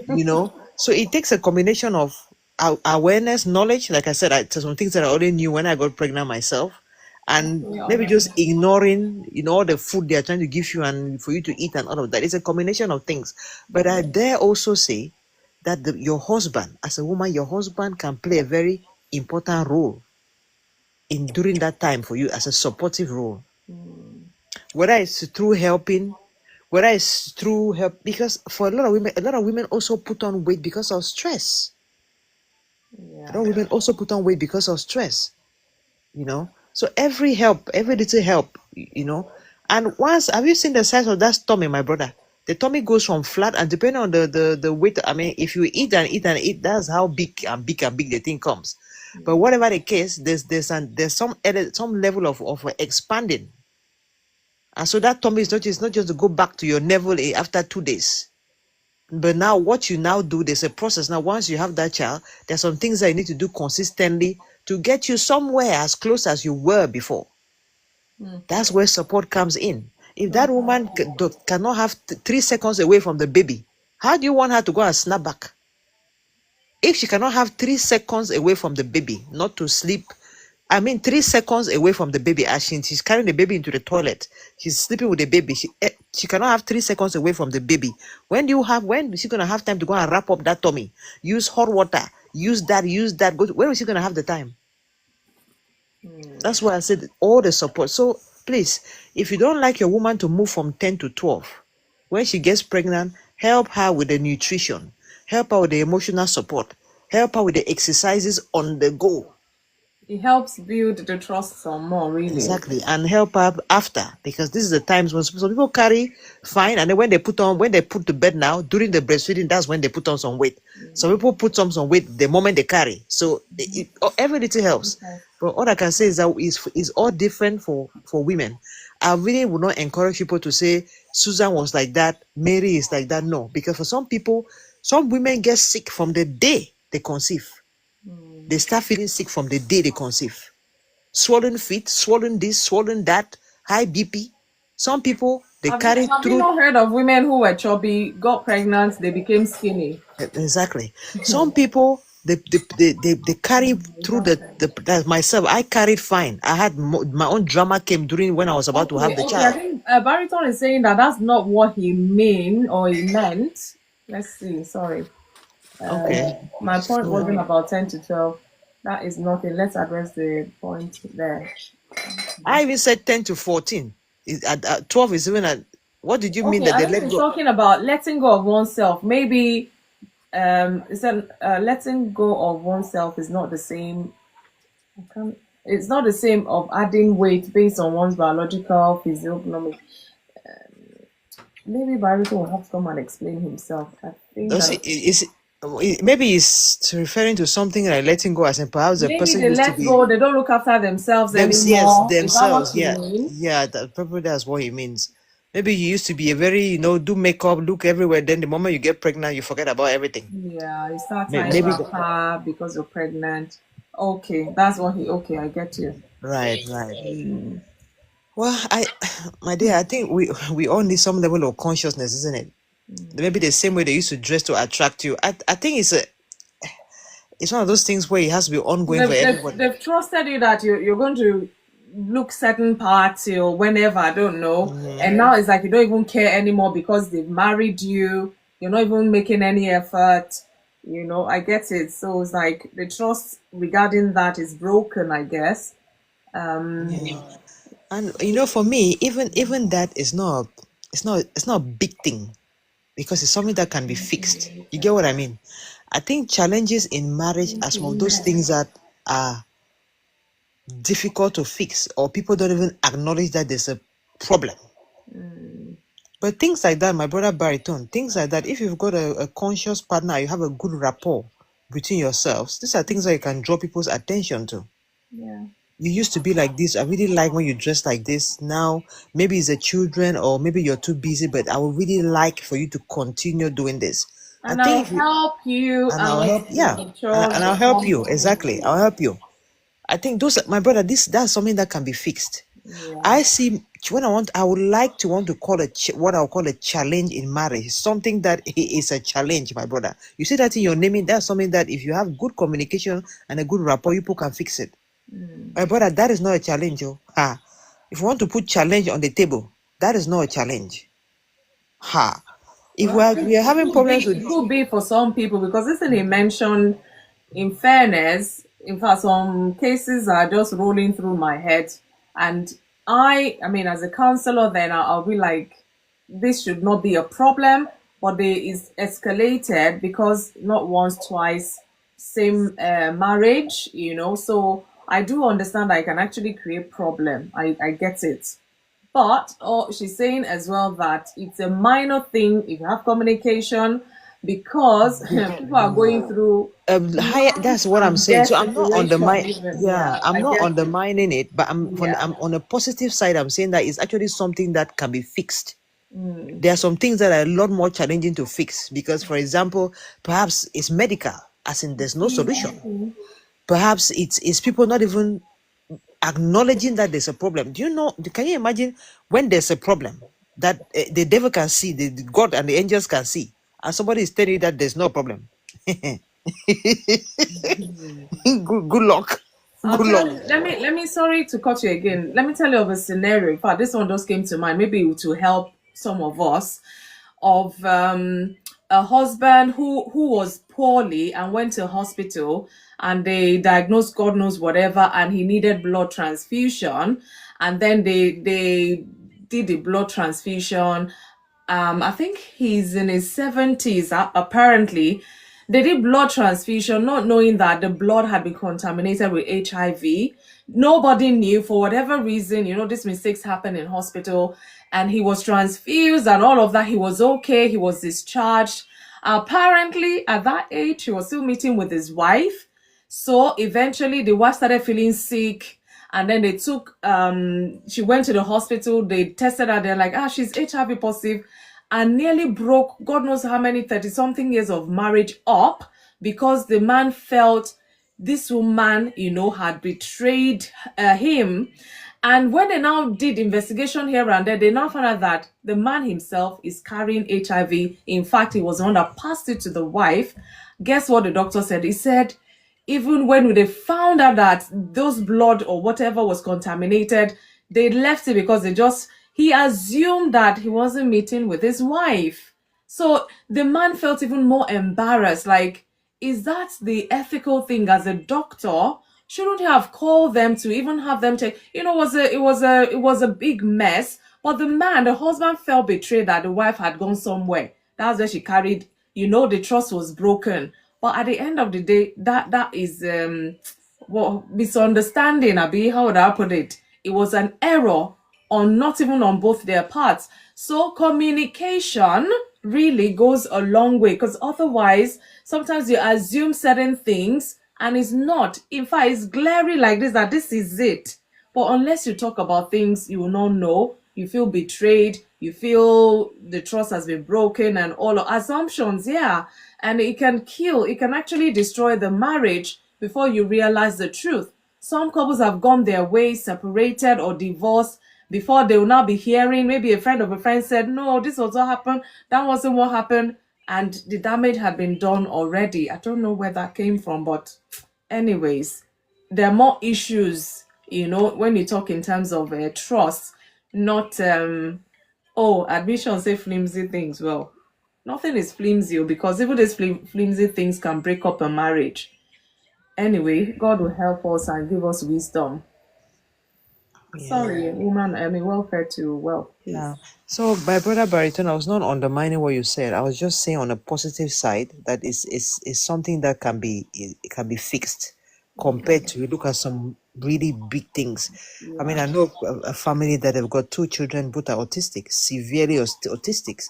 They are really scared to go. Yeah, they are really scared to go for a 3rd child now because they're thinking it might happen again. They don't have a life. A young couple, back to back. This is severe. As in, the children are up and everything. This is what I want to call a challenge, my brother. Not who kept the cup there, who opened the door, who didn't close the door, who did. Really? You press the toothpaste from the middle. The middle. Who left the lights on? I don't want to take children to school. Why should I take children to school? If we're in Africa, you're going to ask me to take children to. You hear the things that you're thinking, God, you guys have time, huh? You guys really have time. Life is too short, my people. You know? May we not face challenges that will be beyond us in Jesus' name. I know. This whole I keep saying, listen, guys, marriage is a beautiful institution. Oh, really? Designed by God to make both parties' lives easier, sweeter, seamless. Supposedly. That is what it should be. It's really counter. It doesn't work if you go there and there's more contention. And there's no point. You really should be enjoying each other's company and making life easy. You go to work, you're tired, you're going home, you know that, okay, oh, my wife would have made something for me nice to eat. You don't have to worry. One less stress. You go in there, you have a shower, you eat, you go to bed. Life is good. Vice versa. She's coming from somewhere. You tell her, don't worry about the children. I've left work early. I've picked them up. Don't worry. One less stress for her. That is the whole point, guys. That's really the whole point. God help us. You know? Yeah. Thank you, my dear. Thank you so much. Thank you. God will help us. So I'm gonna come to Joy Giver because I want us to, because of time. Joy Giver, good evening. Omolola, I see you there as well. So Joy Giver, I don't know what your take is. We're talking about trust in marriage. Can there be genuine love without trust? And if the trust is broken, really, can it be rebuilt? That is our question. So I don't know which one you want to start with. Well, let's hear your views. Joy Giver, good evening and welcome. You have to unmute so that we can hear you. Joy Giver, or do you want me to go to Omolola if you're not ready? Because of time. Dekole, I see you. Good evening. Okay, I'll go to Omolola. Omolola, good evening. Wow, I hope TikTok is not the one behind this one now. Omolola, good evening. Can you hear me? Because the mic is not even on, or off rather. Omolola, are you there? Okay, I think it's frozen. Can you guys hear me? If you can hear me, please unmute and say yes, because something is wrong again now. I can hear you. You can I hear can hear me. you. So I I'm can hear trying to you loud even and keep clear. their boxes was frozen. Their boxes. Okay, thank you. Their boxes are frozen, so I'll leave it. I don't know if they You can can hear. maybe we go to the puzzle. Okay, because of time. So thank you all so much. That's why you kept admission here. Oh, I'm so sorry, admission. You see, and the time is almost 30 minutes gone past. I just wanted to say this. Maybe we'll go and reflect on it in our own time. Because we're talking about marriage, as in this couple are already in. I mean, they're in a marriage relationship, so to say. I'm tired. God help me. Can there be genuine love without trust? They met, they trusted each other, fell in love. Now it escalates to marriage. They're now married. Something happened, the trust is broken. Okay, whatever area, whether finance or whatever, that one, it doesn't even matter. So now, can there still be genuine love even though they don't trust that person because they've broken that trust? That's what I'm saying. Or if you want to say, can there be love without trust? The fact that they've broken the trust or whatever the trust is, no vex for my sister. Whatever the trust is, doesn't mean, like Debbie said, they don't love this person. It's just that they're finding it hard to trust them or trust them again. So there can be genuine love without trust. That is my take in a way, but not too strongly. But I just want us to, kind of reflect on it. You love this person genuinely, but you can't trust them. Or you love them genuinely, you can't trust them when it comes to money because they just struggle to handle it or manage it well or something. So that's why communication matters. You love this person, but you don't trust certain thing. So there can actually be genuine love without that trust. So I'll leave that there for us to go and think about. So I'm going to post my puzzle for today. Let's see who dare come up and take on this puzzle. It was very bad before now. Okay, you guys are chatting there. So that is my puzzle. True trust truly thrives through truthful teamwork. Let's see who can attend. Let's see who make it twice so that we don't overstress it today. If you can say it twice fast without blabbing, let's bring it on so that you can get the gift for today. Please, this is not the time to be receiving calls. This is not the time to drop off. We just want to laugh to go to sleep. That's all. That's all. So welfare to wealth. I'm going to start with you. Fumilola Peters, I see you. My sake, good evening. I hope you're good. So welfare to wealth.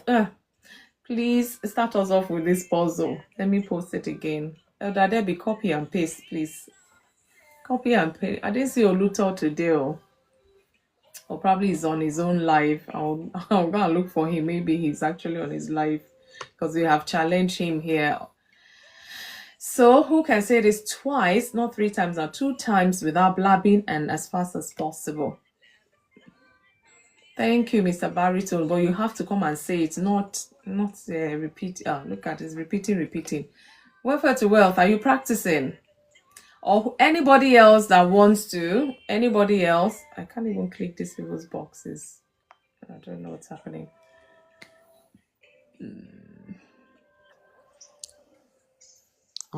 May I? Yeah, please. One of the things that I by God's grace, I'm trying to teach my children is to know that actions have got consequences. Our African community, especially, we've not grown up to know that actions have got consequences. A lot of us have gotten away with a lot of things and called it I'm a man, or called it whatever, society, or called it culture. So a lot of us have migrated to the Western world, and we're finding it very hard to integrate, or we're learning on the road about consequences, because we come from a society where the law doesn't work, and everybody is in bed with everybody. That's why I can have the president of Cameroon in power for God knows how long. Nothing works. Police doesn't work, law doesn't work. There's no town planning. One person can sell one land 3-4 times. So we've just gotten used to it. A lot of adults don't have the notion, the understanding that actions have got consequences. They think they can do what they like and just get away with it. In fact, they think they can do what they like and then still have the audacity to say you be entitled on it. Why should you talk? Why, a lot of entitlement on top of it. Yeah. In relationship, we need to start understanding that when you do something and somebody draws your attention to it and you ignore them and you carry on and you say it's because I'm the man or because it's our culture, there's something they call compliance. Somebody will just be there just taking it and just looking at you. Not because they like it necessarily, they are just being compliant. There'll come a time when that person's back will touch the wall. It always comes. This, if it carries on, there's a time when somebody eventually gets fed up with that thing. And now what they will do now is going to be an outcry. Because you can't carry on stamping, pressing, they say putting your knee on somebody's neck continuously. I think that one day there's going to be no rebellion, or one day there's going to be no action. That is why you see sometimes you see a couple that will be together, and then when one person, God forbid, is taken ill, the other person says, I can't be bothered.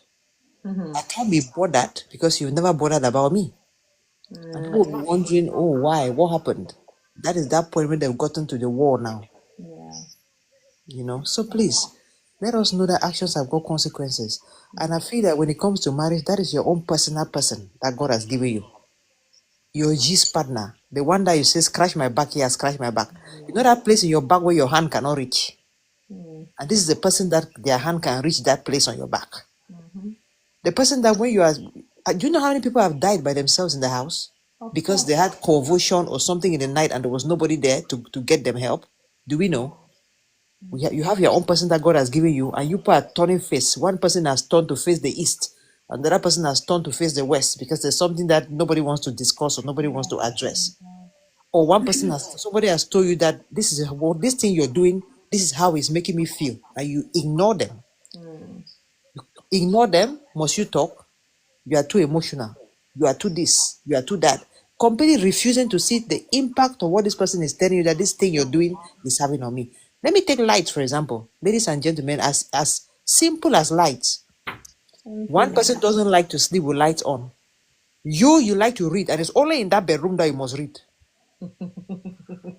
Since you are the educator of the educators, it is only in that bedroom that you have to read with lights.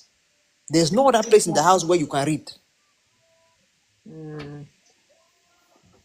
When the person now says, okay, can you please, first of all, you are an adult. Nobody should be suggesting to you over and over, can you please read in the sitting room? Can you please read? You carry on. You have to read there. The person says, that for me to be in this room and be having migraine in the morning because of the light, please, I'll go and sleep in the guest room. Or I'll go and sleep in our son's room. You're the first one to carry pom pom pom. Oh, she's now sleeping somewhere else. You see this life? You see this life now? Please, let's be kind. Balance. Let's be kind to one another. Yeah. Please, because you who wants to read, it's a good thing for you to read, but you know the impact on your partner having lights. Would you rather he or she has a migraine so you can read, when you have other places in the house where you can go and read? Why are we so wicked? When the person reacts now, you come to TikTok. Hey, oh. You don't tell people how you're the one that was turning lights on in the room to read. Always. May God help us. Thank you. Thank you. Thank you, Robert.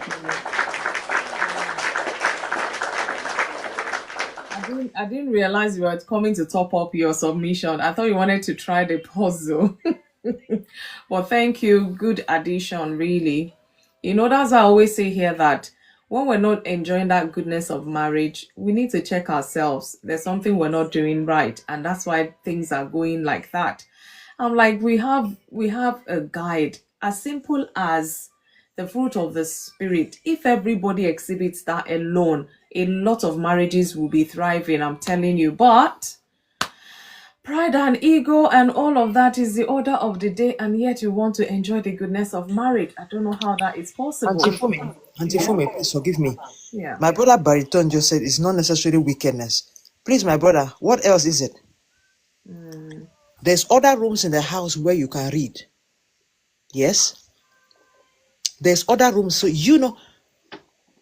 your wife or your husband, when they sleep with lights on, they have migraines. Fact. You know that. Yeah. And you choose to read only at night time when they are sleeping. And you want to read only in that room. Can you tell me what else that is? Remember I said there's other places where you can read. You're not sleeping in a one-bedroom house. You have options to read somewhere else. Why do you want to read only in the space where this person is sleeping? That's the first question. So now, fine. That's where you want to read. Since they have planted you there like the wall of Jericho. Yes? She now goes somewhere else to go and sleep so that she will avoid that light. Now you're angry. What's the name for that, please? He said it's being inconsiderate, not wicked. Oh, okay. It's a sweet name for the same thing, sweetheart. Wickedness. Wow. Okay. This one made me laugh. Honestly. We have to try and learn to be considerate. Let's put it that way. We have to learn to be considerate. We have to learn not to be wicked, because if you do it once, twice, inconsiderate, if it's not a perpetual thing, that is wickedness. Shike now. Does that solve the problem? We rest our case. Thank you, woman. Welfare to wealth. You know, there are certain things, and that's why communication should not cease. There's certain things, fine, okay, by mistake, oh, I forgot this person does not like, okay, sorry, switch off the light, or you go out and read, and then you can't even be bothered. It's every night now because you like to read at certain times in the night in your bedroom. We get it, both of you have that space. But I mean, she will not want to sleep on the couch, which is not ideal, if if it's she or he or whoever. So I mean, a one-off, okay, they'll bear that migraine because it's the spouse. But when it now becomes a perpetual thing, which that, to me, I feel is wickedness. There's no two way about it. Anyway, we'll leave it there. Let's go to puzzle so we can go and sleep, please. Let me see. Please help me find my puzzle again. Who is admissions? Let's let you go first then, so that you can go, since you wanted to drop ages ago. Are you still there? Hey, okay, the person dropped off. I'll not be doing it with a sleepy voice, man. Sir? I'll not be doing it with a sleepy voice. It doesn't matter. We'll take it like that. You just say it fast. With a fast, sleepy voice. True trust, truly tribe, truthful teamwork. That's what we've put there for you to do as a puzzle. You say it twice, as fast as possible, without blabbing. Okay then. I'm giving it the first trial. True trust, truly tribe, truthful teamwork. True trust, truly tribe, truthful. What happened? TikTok caught you. Admissions, are you still there? Truthful teamwork. I'm here. Yeah, I'm here. I've done it. Your network is fluctuating though. Why? Oh, What do I do? Okay, let me remove. We I'm heard going to take off. one quarter. Okay, I'll do it again now. Okay, it's better now. Stay where Yeah. you are now. We can hear you. Okay. True trust, truly. No, I'll start again. True trust, truly thrive through truthful teamwork. True trust, truly thrive through truthful teamwork. Okay, you've done it twice now, but you know that English and phonetics, TH is the, and T No. by itself is T. So we Here really we have to are. get Here we everything is are. not true. Jesus, Uh, I see you. uh, Forgive me. I've tried my best.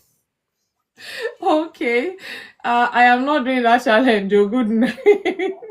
Whoever to wealth, why are you running away?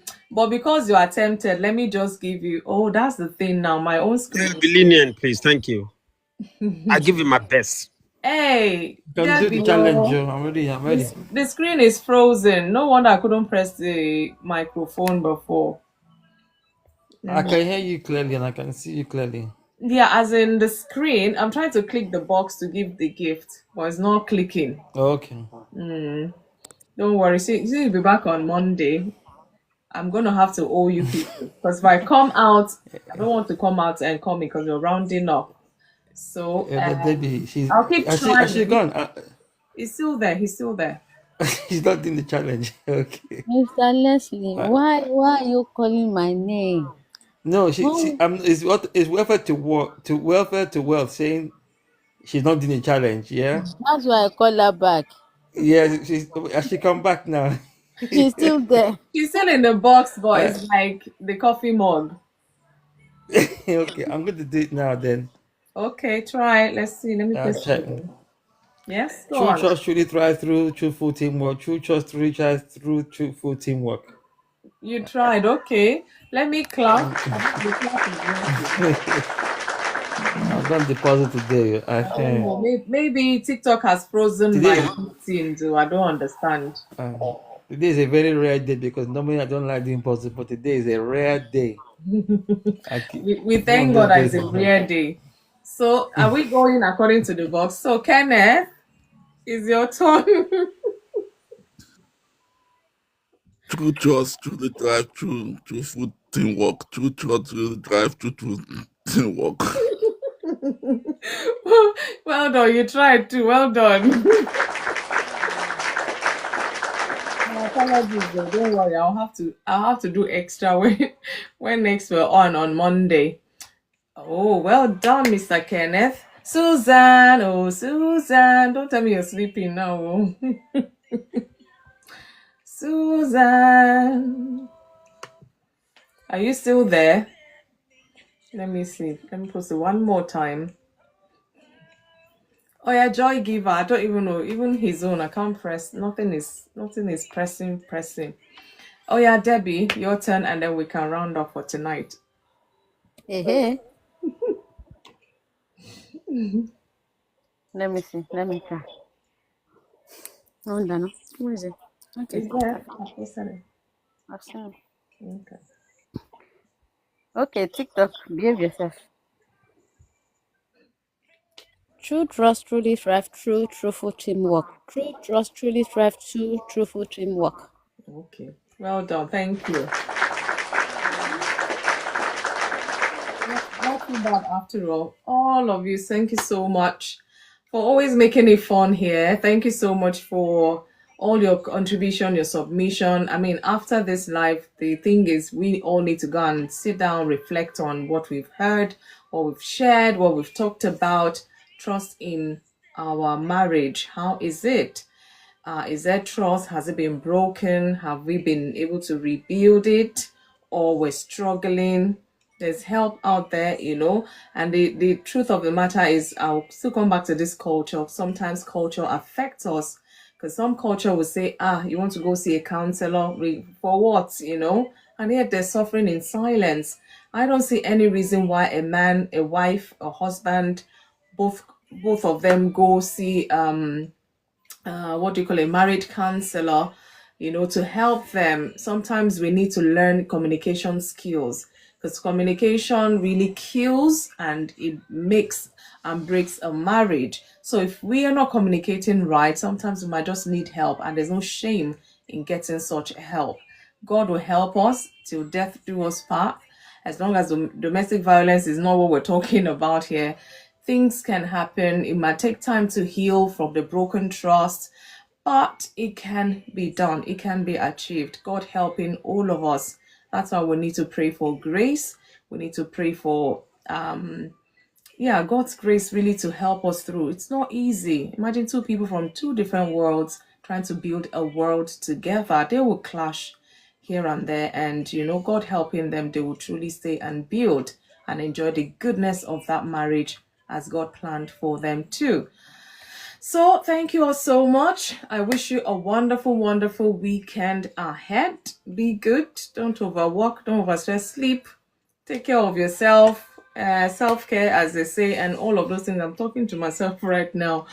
And we'll be back again Monday, 8 p.m. by the grace of God, where we'll go into that individual talk yet again. We got to enjoy this life. There's too much chaos now. Let us talk about these things so we'll find a way out, by the grace of God. Positive thinking, that's what we do here. Thank you all so much. Have a lovely night rest. God bless you all. Good night, everyone. Thank you, Admission, Leslie, thank you, Kenneth, Susan, Joy Giver, thank you. I don't know whether it's frozen or what. Debbie, thank you so much. Welfare to Wealth, thank you. Sheol, thank you. I don't know who else has dropped off. Onoye, thank you so much. I see, let me see my people here. I see Kenneth. It keeps back and forth as well. A13, thank you. Catherine, I see you. Baritone, thank you so much. Even though you were running from the box, but all the same, thank you guys so much. Enjoy the night rest. God bless you. Good night. Good night. Good night, Debbie. Thank you. Thank you. Good night, everyone.